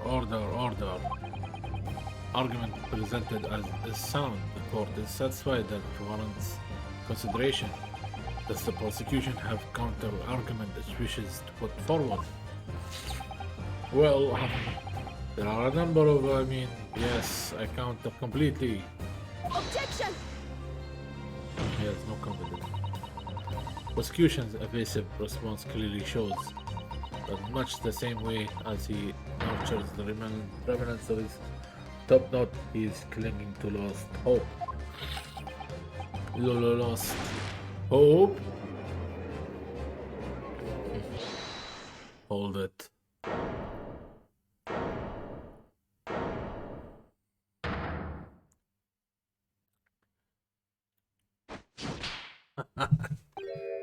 Oh, finally. Show me your face. Oh, you pathetic, useless, fallen samurai. Fallen? Who are you calling fallen? I don't need a counter argument. For who are you calling? My bargaining growth is on the rise. I don't need a counter argument. Well, what are you talking about? It should be bluntly obvious. I stole the poison, you say. Gave it to the victim, you say. I stabbed her, you say. Lots of fine theories. I don't need a counter argument because you don't have an argument yourself. Where is your evidence?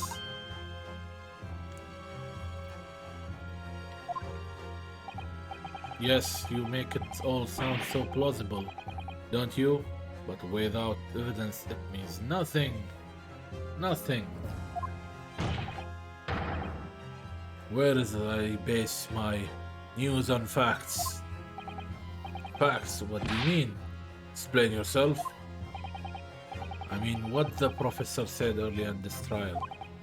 It's all here in my many memos. Every word, every slip of the tongue, all noted. That's what the Shoyo News is famous for. The power of the printed word. Surely it would be no easy task to steal a highly secret toxin being developed for the government. Indeed, all visitors to the laboratory are truly searched when they leave. Even a thief managed to avoid being seen by myself or a colleague. Getting the poison out would be very difficult. How's that then blowing the story wide open? P.I. write in memo. Me, a reporter from the Shoyu News. Couldn't possibly have stolen that poison. Poison from professor's laboratory. Oh, now I have to prove that. I already have the things to show. But there can't be any question of it. He must have stolen the poison that day. He stole it and used it to kill. And if that's the case, as you have identified, the poison itself is the definitive evidence we need. Because whoever stole it from the laboratory that day is the true culprit here. What's your point, you annoyingly handsome country pumpkin? Boy, this is this. There is one way that you, Mimo-san, could have stolen the poison that day. Come on. I've heard enough verbal conjecture now. Thank you. The court must be shown as evidence. What proof do you have that this witness stolen the poison on the day in question?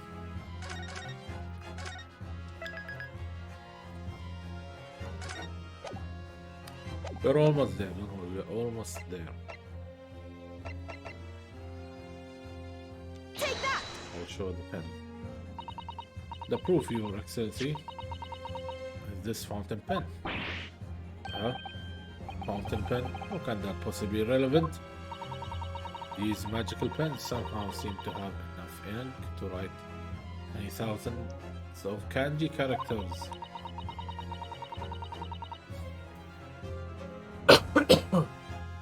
I believe they arrived in our country for the first time, some 15 years ago now. I swear by weasel hair, calligraphy brush and nothing else. These new-fangled pens are merely a fad. This guy is still in the traditions. Well, as a forward-thinking man of words, obviously I love my fountain pen. Stuck up a soup con of substance think, and one's work is awash with words in the blink of an eye. Whatever that means. That's right. Fountain pens have a small reservoir in the bend, into which ink is sucked up through the nimb of the pen in order to write with later. What does all this talking of sucking up ink have? Huh? And just as it's possible to suck ink up into the reservoir, it's also possible to eject it through the nimb again, of course. My word, can this really be? Well, Minimemo-san,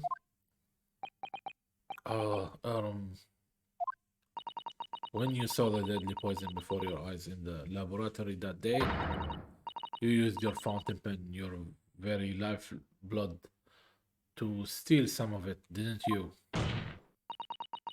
By siphoning the poison up through the nimb and into the pen's reservoir. God. Objection! The court of theories and evidence. More absurdity that never happened.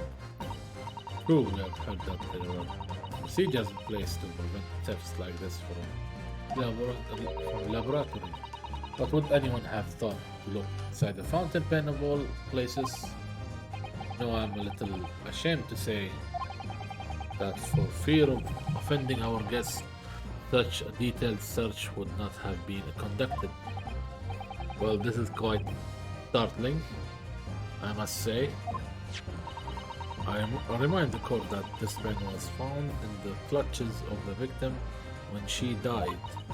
In other words, it was dropped at the scene by Minimemo-san. So the crucial question is, when exactly was the pen dropped? Or are you suggesting? The natural conclusion is that your haste to act whilst the victim was distracted for a moment. You dropped the pen after you emptied the poison from it into her glass. Objection!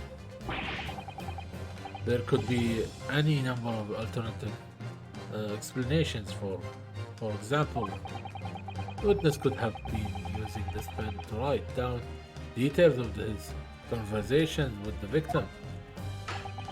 And when shocked by one of her outrageous answers, the pen fell from his quivering hand. Objection! No, that can't be. If it was, how do you explain why the pen was devoid of ink? What?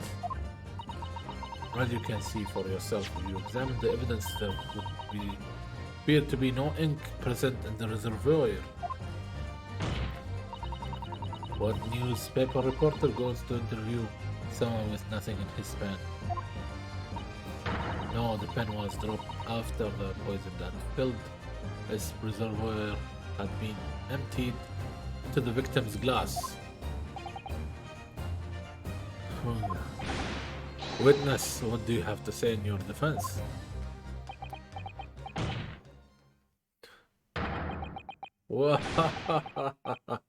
So this is how our modern justice system works, is it?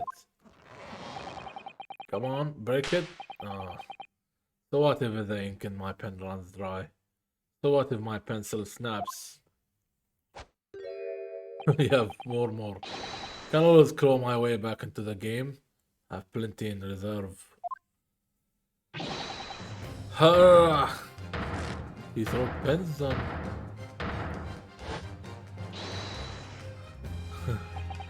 You claim I sucked the poison up into my pen? That's wild speculation, nothing more. You thought you could bring down a fine, upstanding citizen with a trick like that?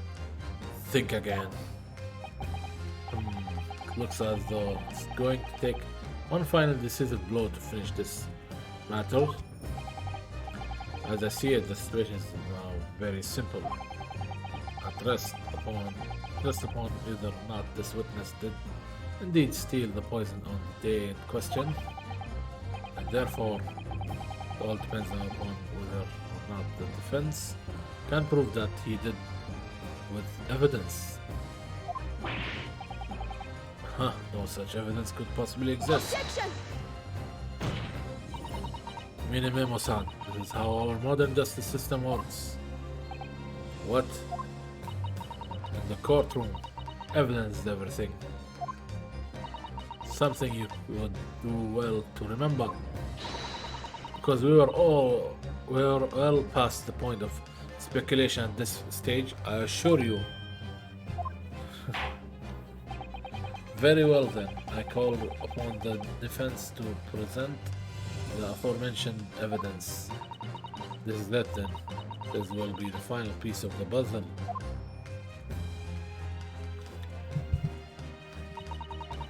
Defense can prove by means of this item that it was the witness pen that was used to steal the poison. I think I have to use this on the pen. Let me save first.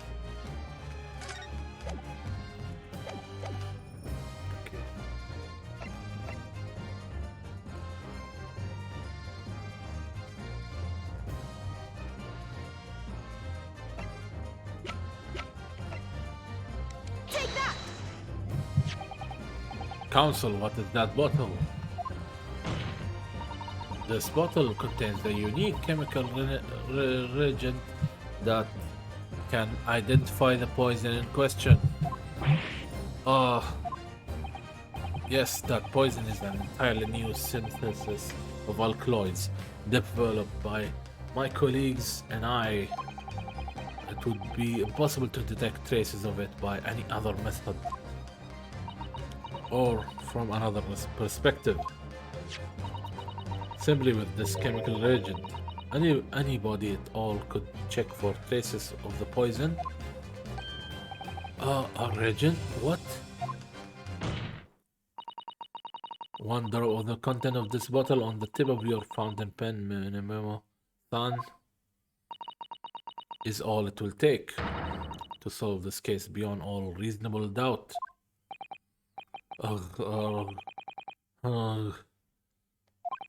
No, you can't. I won't.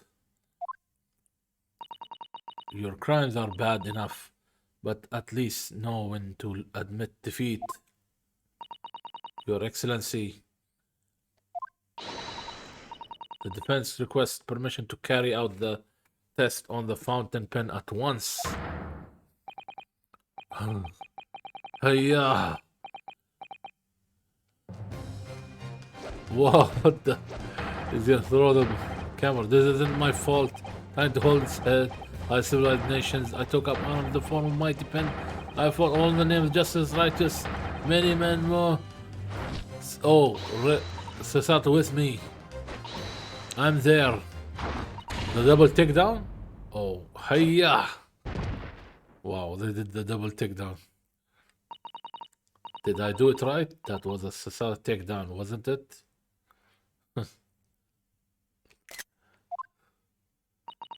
Not quite. That was a Ryutaro takedown. Okay, I want to take that picture. Ryutaro. Started like Ryutaro more. The instant the first drop of the regent touched the nymph with the fountain pen, it was clear to everyone present.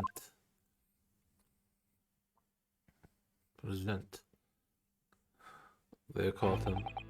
When I saw it there in the lab, the poison, the devil got hold of me and I decided to do it on a whim.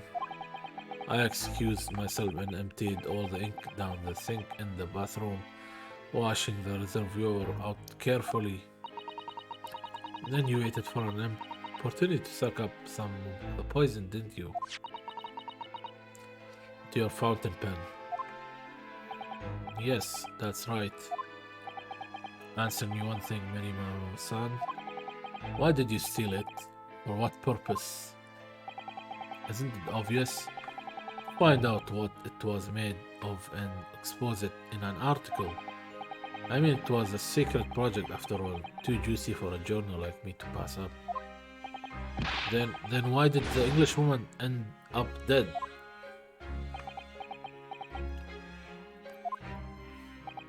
I went into that hut intending to quiz her on her situation, that's all. As a reporter, a known killer enjoying full freedom, evading justice by leaving the country. Told her what I thought about it. And she just laughed at my face. Oh, what's this? A Far Eastern caveman purporting to practice journalism. Really, you must learn the difference between reporting and listening at doorways, you ignorant plebeian.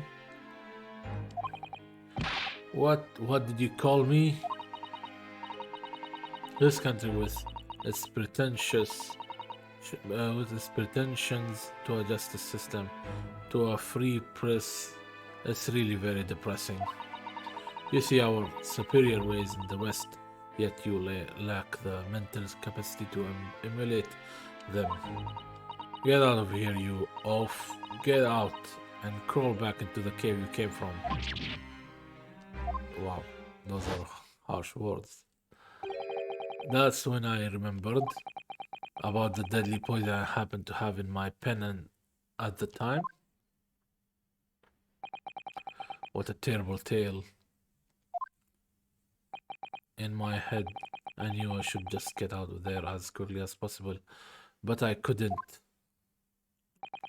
I couldn't let her get away with what she had done when she clearly had no remorse at all.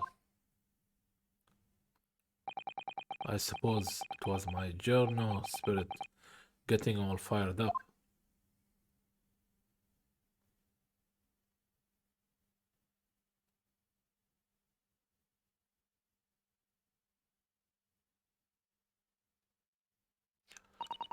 I'd like to ask you something. Yes, I guess he was not a bad guy then, but accidents and the devil. Okay, blaming the devil, I mean. You often talk about justice, but surely as a journalist you could have used other means to deliver the justice you thought. There is no justice in the press. Sorry? After that trial 9 months ago, I kept digging and to find out what had happened in that courtroom. And finally I discovered the truth. It was a cover-up. That's what it was.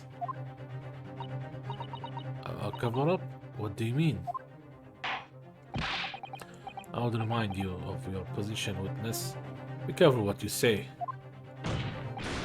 Oh, come on. Doesn't that strike you as strange? we're suddenly not allowed to convict a foreign national. Consular jurisdiction should never have come into it. And yet that puffed up English woman was going to sail away into the sunset a free woman. The only possible explanation is that behind the scenes some deal had gone down between Britain and Japan. What sort of deal? I'd done my research, dug up all the dirt. It was all ready to be published. But you know what happened? The editor just tore the article up. He came under pressure from the government, you mean? If our government is going to let criminals walk free, if they're going to crush the free press, then what choice do I have but to see that justice is done myself? Let's not forget, Memo-san, that you committed murder yourself and you tried to lay the claim on at the defendant's door. I'm sorry, but you are no better than Giselle Brett. What? The truth is, you have no right to talk about justice at all. I suppose. Now you feel sorry about this guy. It would appear that we have reached a conclusion this trial at last. Counsel for the defense, Ryutaru Naruhodo. Oh, yes. Sorry, Your Excellency. Just musing in a manly way here. It's almost unbelievable that this is your first experience of the Supreme Court. It was an excellent performance. Truth, it very much reminds me of your cousin's exploits. Oh, Naruhodo-san, Ryunosuke, you mean? The way he handled the trial 9 months ago and the way you handled this one gives me hope that we are genuinely entering a new era of justice in this land. That's very flattering, Your Excellency. Hearing the defense you put forward today made me feel most keenly that the future of our justice system will be forged by you and your contemporaries. Thank you. So, Prosecutor Ochi, do you have any final thoughts? Is he doing seppuku? What is that? Prosecutor Ochi. Takuchi of the Ochi clan have been bested by a Kalo youth not once now but twice. He brought the seppuku. If there was any shred of former self left, it has withered and died here today.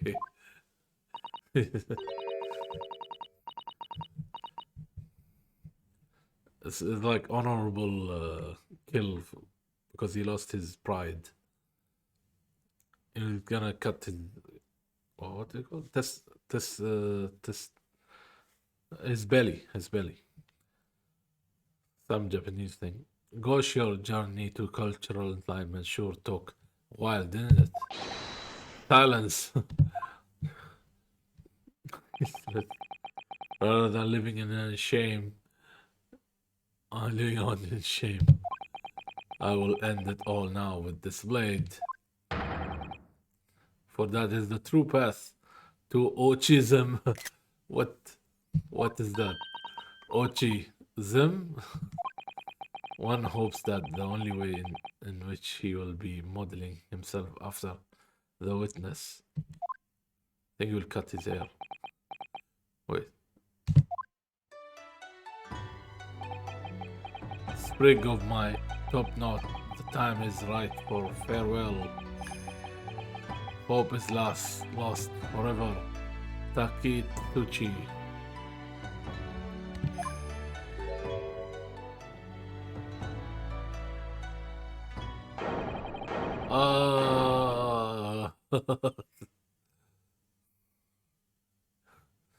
Hair typical. And it's gone. There is no more hope. Hope is dead. Ochi hope is no more. May you rest in peace. Everyone's praying.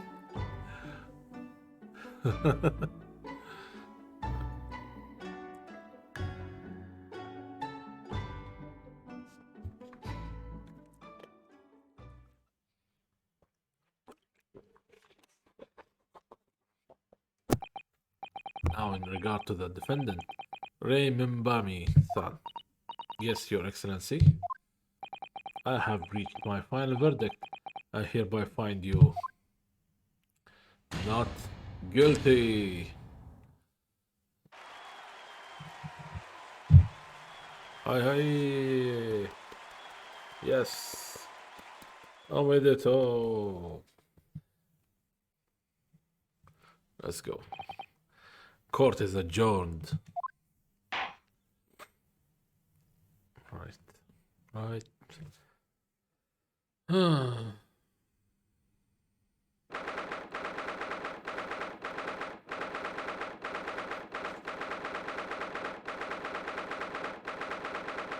August 13 August 2:38 p.m.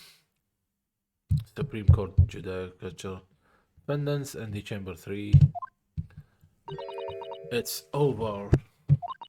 My heart is still pounding in my chest though. It's all I can do. Just to stay standing. Lawyers have such great responsibility, such a great burden to bear. Don't they, Naruhodo-san?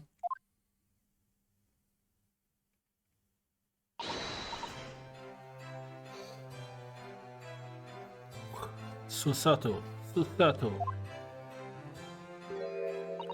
Thank you so much. You were so dashing in there, Ray and Father. Honestly, I'm so touched by everything you have. No, I think I'm going to cry. It wasn't easy, but together we made it. I was on the verge of tears at the end too. The only reason I'm still here is because of you. Oh no, I can't take all the credit. It took courage to tell the truth in there. You did wonderfully, Ray, so I would have to say that the congratulations belongs to you. Susato, don't be so standoffish. Sorry? We are friends, equals, and the trial's over. So no more of this formal super humility nonsense. It's time to celebrate with swagger, to throw caution to the wind. Caution to the... what? I am the great defense lawyer, Ryutaro Naruhodo, and I'm taking you out to our milk bar tomorrow. Or something. Right, I see. I'll think about it, Ray. And at any rate, we really knocked the wind out of that horrid man, and it felt so good. Yes, it was satisfying. It really was. Isn't there anybody else we could throw together? I hope you're not looking at me, Ray. Oh my goodness. No, of course not. Of course not. Oh, of course, yes. Oh, there it is at last. Ray's lovely smile. You fought for your friend to the very last. As your father, I'm extremely proud of you. Defense Attorney Ryutaro Naruhodo. Thank you, but I couldn't have done it without your help. Anyway, it's time to bid farewell to Ryutaro, I think. I shall miss him in a way, but it's back to Susato Mikutoba now. So I'll never see him again then. What a terrible shame. What? What was that? Oh. Whoa, what? What is happening? Ah, Sasuke-san and Inspector Hosonaga. I do hope you have been keeping well. Is that really you? Yes, I had to change my appearance for, well, obvious reasons. I hope it's me. Susato Mikotaba. I don't. So dashing, so divine. No. Doubly dashing, yes, and devilishly divine. Just look at you. I had no idea. Mr. Sato-san, Esquire's, that you were locum student Narodo-san Esquire's cousin. Astonishingly astounding ace attorney. Poor Sosuke-san, so confused. Oh, that's a flashback. Still remember the first time I ever met him. He was in a prison cell in London. What an extraordinary conundrum it was that the unwitting student from Japan found himself embroiled in. But after Naruto-san's skillful defense at the Old Bailey, Sosuke-san was free to return to Japan. And now he seems to have earned himself great fame as an author. I'm stunned. That's a truly impressive disguise. Even I had no idea, and I'm the chief inspector of the police of the bureau who came up with the Mr. Turtle, no less. I'm not sure you should be admitting to that, Inspector. He's a goofy one.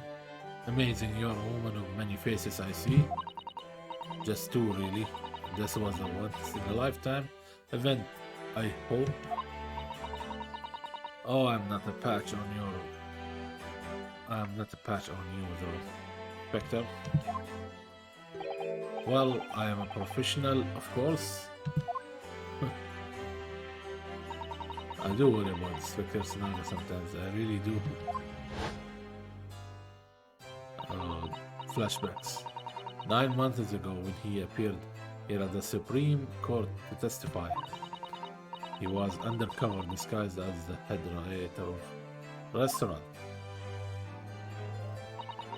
And then on the steamship to Great Britain, of course, disguised as a sailor to keep us safe on the journey. Though that didn't help you, did it, Kazuma-sama? From my perspective, I have to admit that I have mixed feelings about all this. I mean, now the truth has been lost forever. What do you mean? I'm talking about the murder that the English woman committed at the end of last year. Oh yes, it was an English doctor doctor she killed, as I understand it. Dr. John H. Wilson, yes, the man I invited to Japan personally. The mystery is, why did she kill him? And now that the culprit herself is dead, we'll probably never know the answer. On the voyage to Great Britain, we had a most unexpected encounter with Mr. Sherlock Holmes, a great detective, I mean.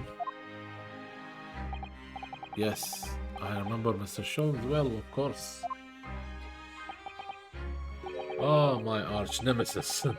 How slightly you utter his name. Well, according to the stories published about him in The Adventure of Sherlock Holmes, the detective once had a partner who helped him solve crimes, a best friend.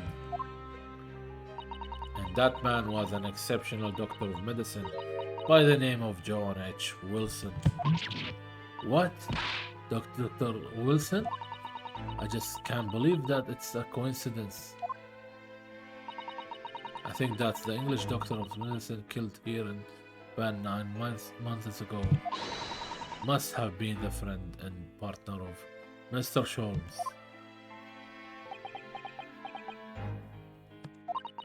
And if that's really true, then the poor girl won't ever see her beloved father again. And she has no idea. As you know, I traveled to Great Britain once myself to study. It was around the time you were born. Yes, grandmother told me about it.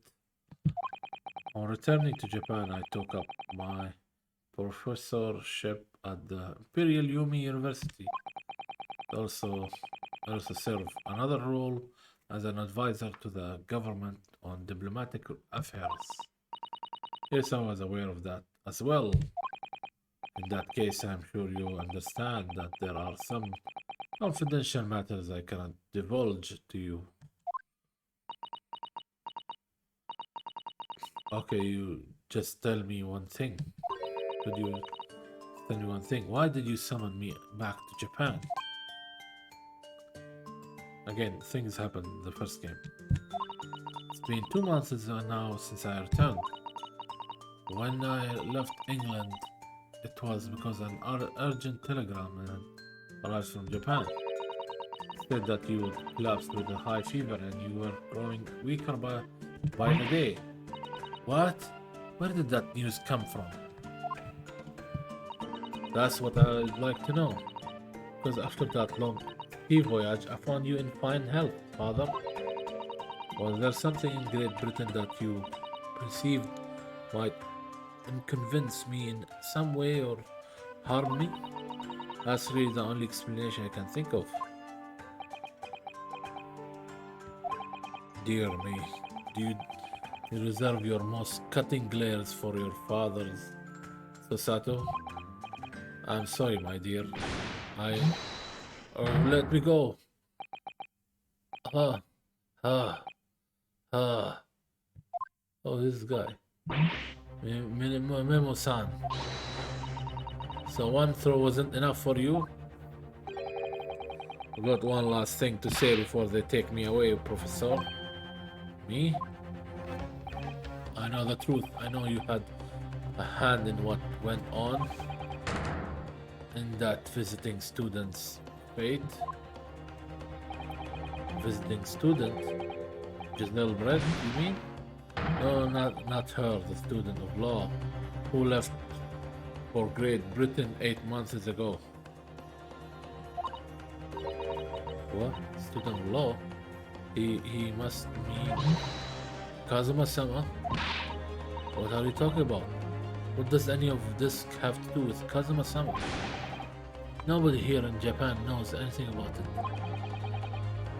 They don't know that the guy never made it to England, that he died on that steamship, and that he'll never. Wow, the judge is here. Well, I didn't expect to find him in here. He did the judge duck takedown. Cool.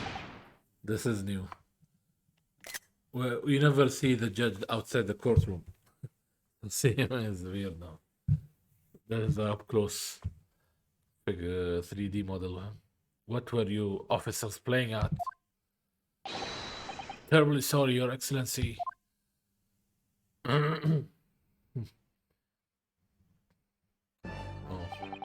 I was coming to tell you that the rickshaw has arrived, Eugene, and it's a good job I came by.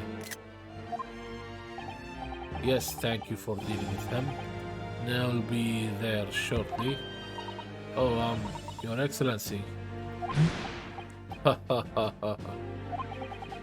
trial's over. I'm not Your Excellency anymore.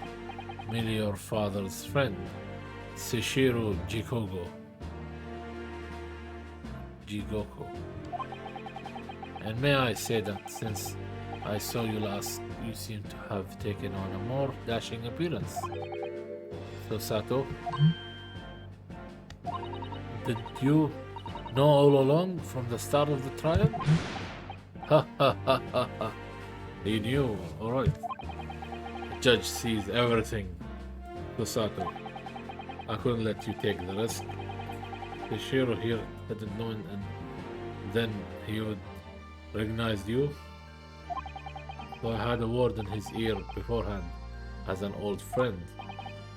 So Seishiro, shall we? Yes. Having ruled on that case, we now have various diplomatic issues to address. Before you go further, sorry my dear, we shall have to return to our earlier conversation at a later date. But well done again, both of you. You did admirably.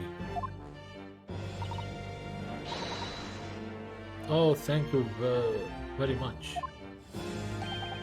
What did you think of my Seishiro's bling? Hey, it's been a while since I said a man flying like that. Ha ha ha ha ha.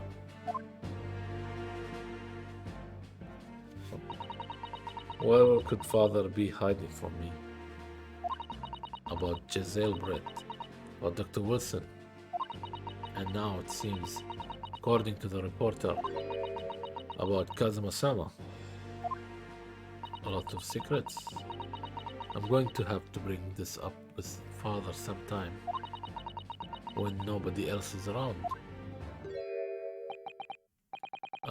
Judicial Assistant Mikotoba-san Squares. Could I have a word? Oh yes, of course, Sasuke-san. What is it? I think perhaps it could be a fate that we are meeting again, like this now. You see, there is something I need to tell you. Oh, I believe that it may be related to the reason why your father summoned you back from England. This I have to hear. Please, Sasuke-san, tell me at once. I will. Okay.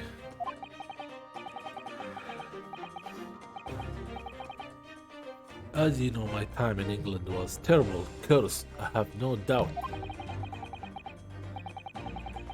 Such awful things I was embroiled in. Thank goodness Lucum student Naruhodo-san Esquire stepped in. After he secured my freedom, I couldn't wait to get on a ship back here to my homeland. Having arrived in Japan, I submitted a report about my experiences to the Ministry of Foreign Affairs. The next thing I knew, I had a visitor. It was your father, Professor Mikotoba. He wanted to ask me all sorts of things about my reports. My father, he seems to be especially taken with a particular part of the report. Anyway, he left, eventually having thoroughly quizzed me.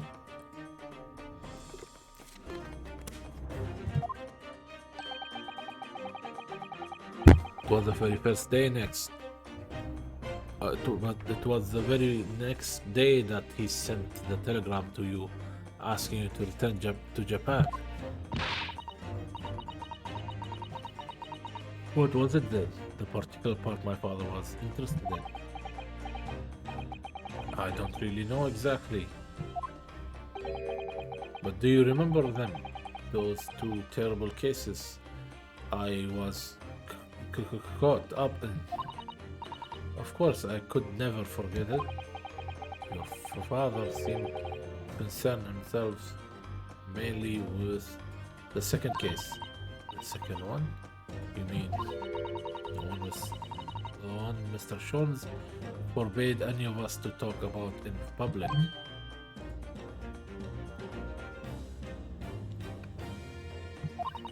Which is why the only case involving you that any member of the public is aware of is the first.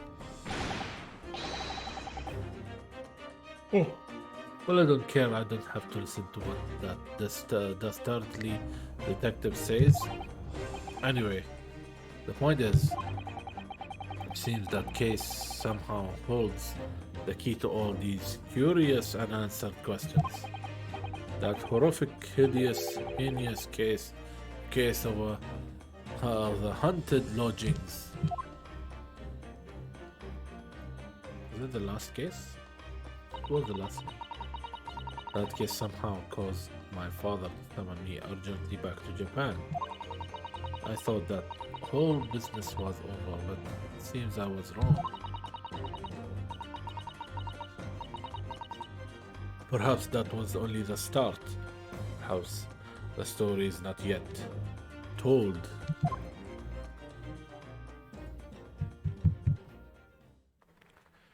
Oh, fuck. Are we done? Are we good? Oh, cutscene.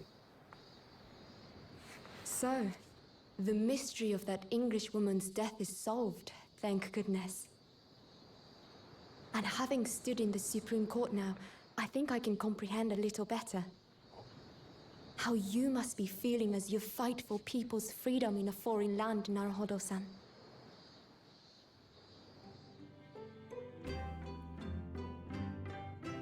But actually, I'm writing to you today because of another matter. I met Sosek-san and we talked about that second case he was involved in.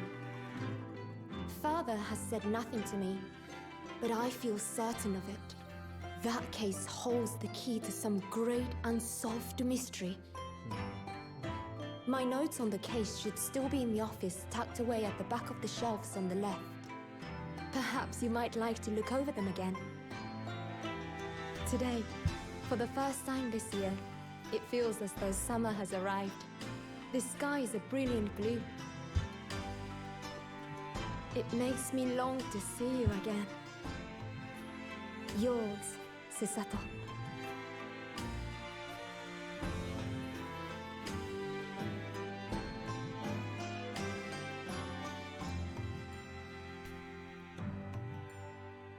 That's Kazuma's grave.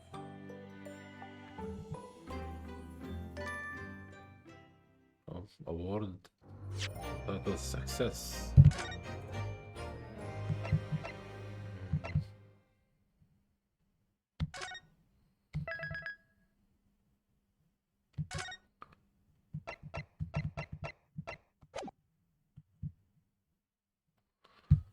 Okay. Finally done with episode 1. Episode 2, The Memoirs of the Clouded Kokoro. Okay. Definitely have to stop now. I'm too tired. Reading all these texts. Wow. Okay.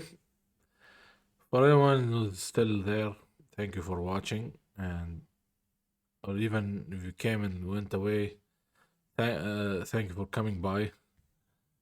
And yeah, hope you enjoyed the stream. It's like around 4 hours and 36 minutes since the stream started, and it's a good time to stop. Every time I finish an episode, I have to stop. Like, too much. It's too much reading. That's it. Reading is the hardest. Reading and thinking a bit. Yeah. Anyway, thank you, and take care. Have a good day, good night. Have a good one.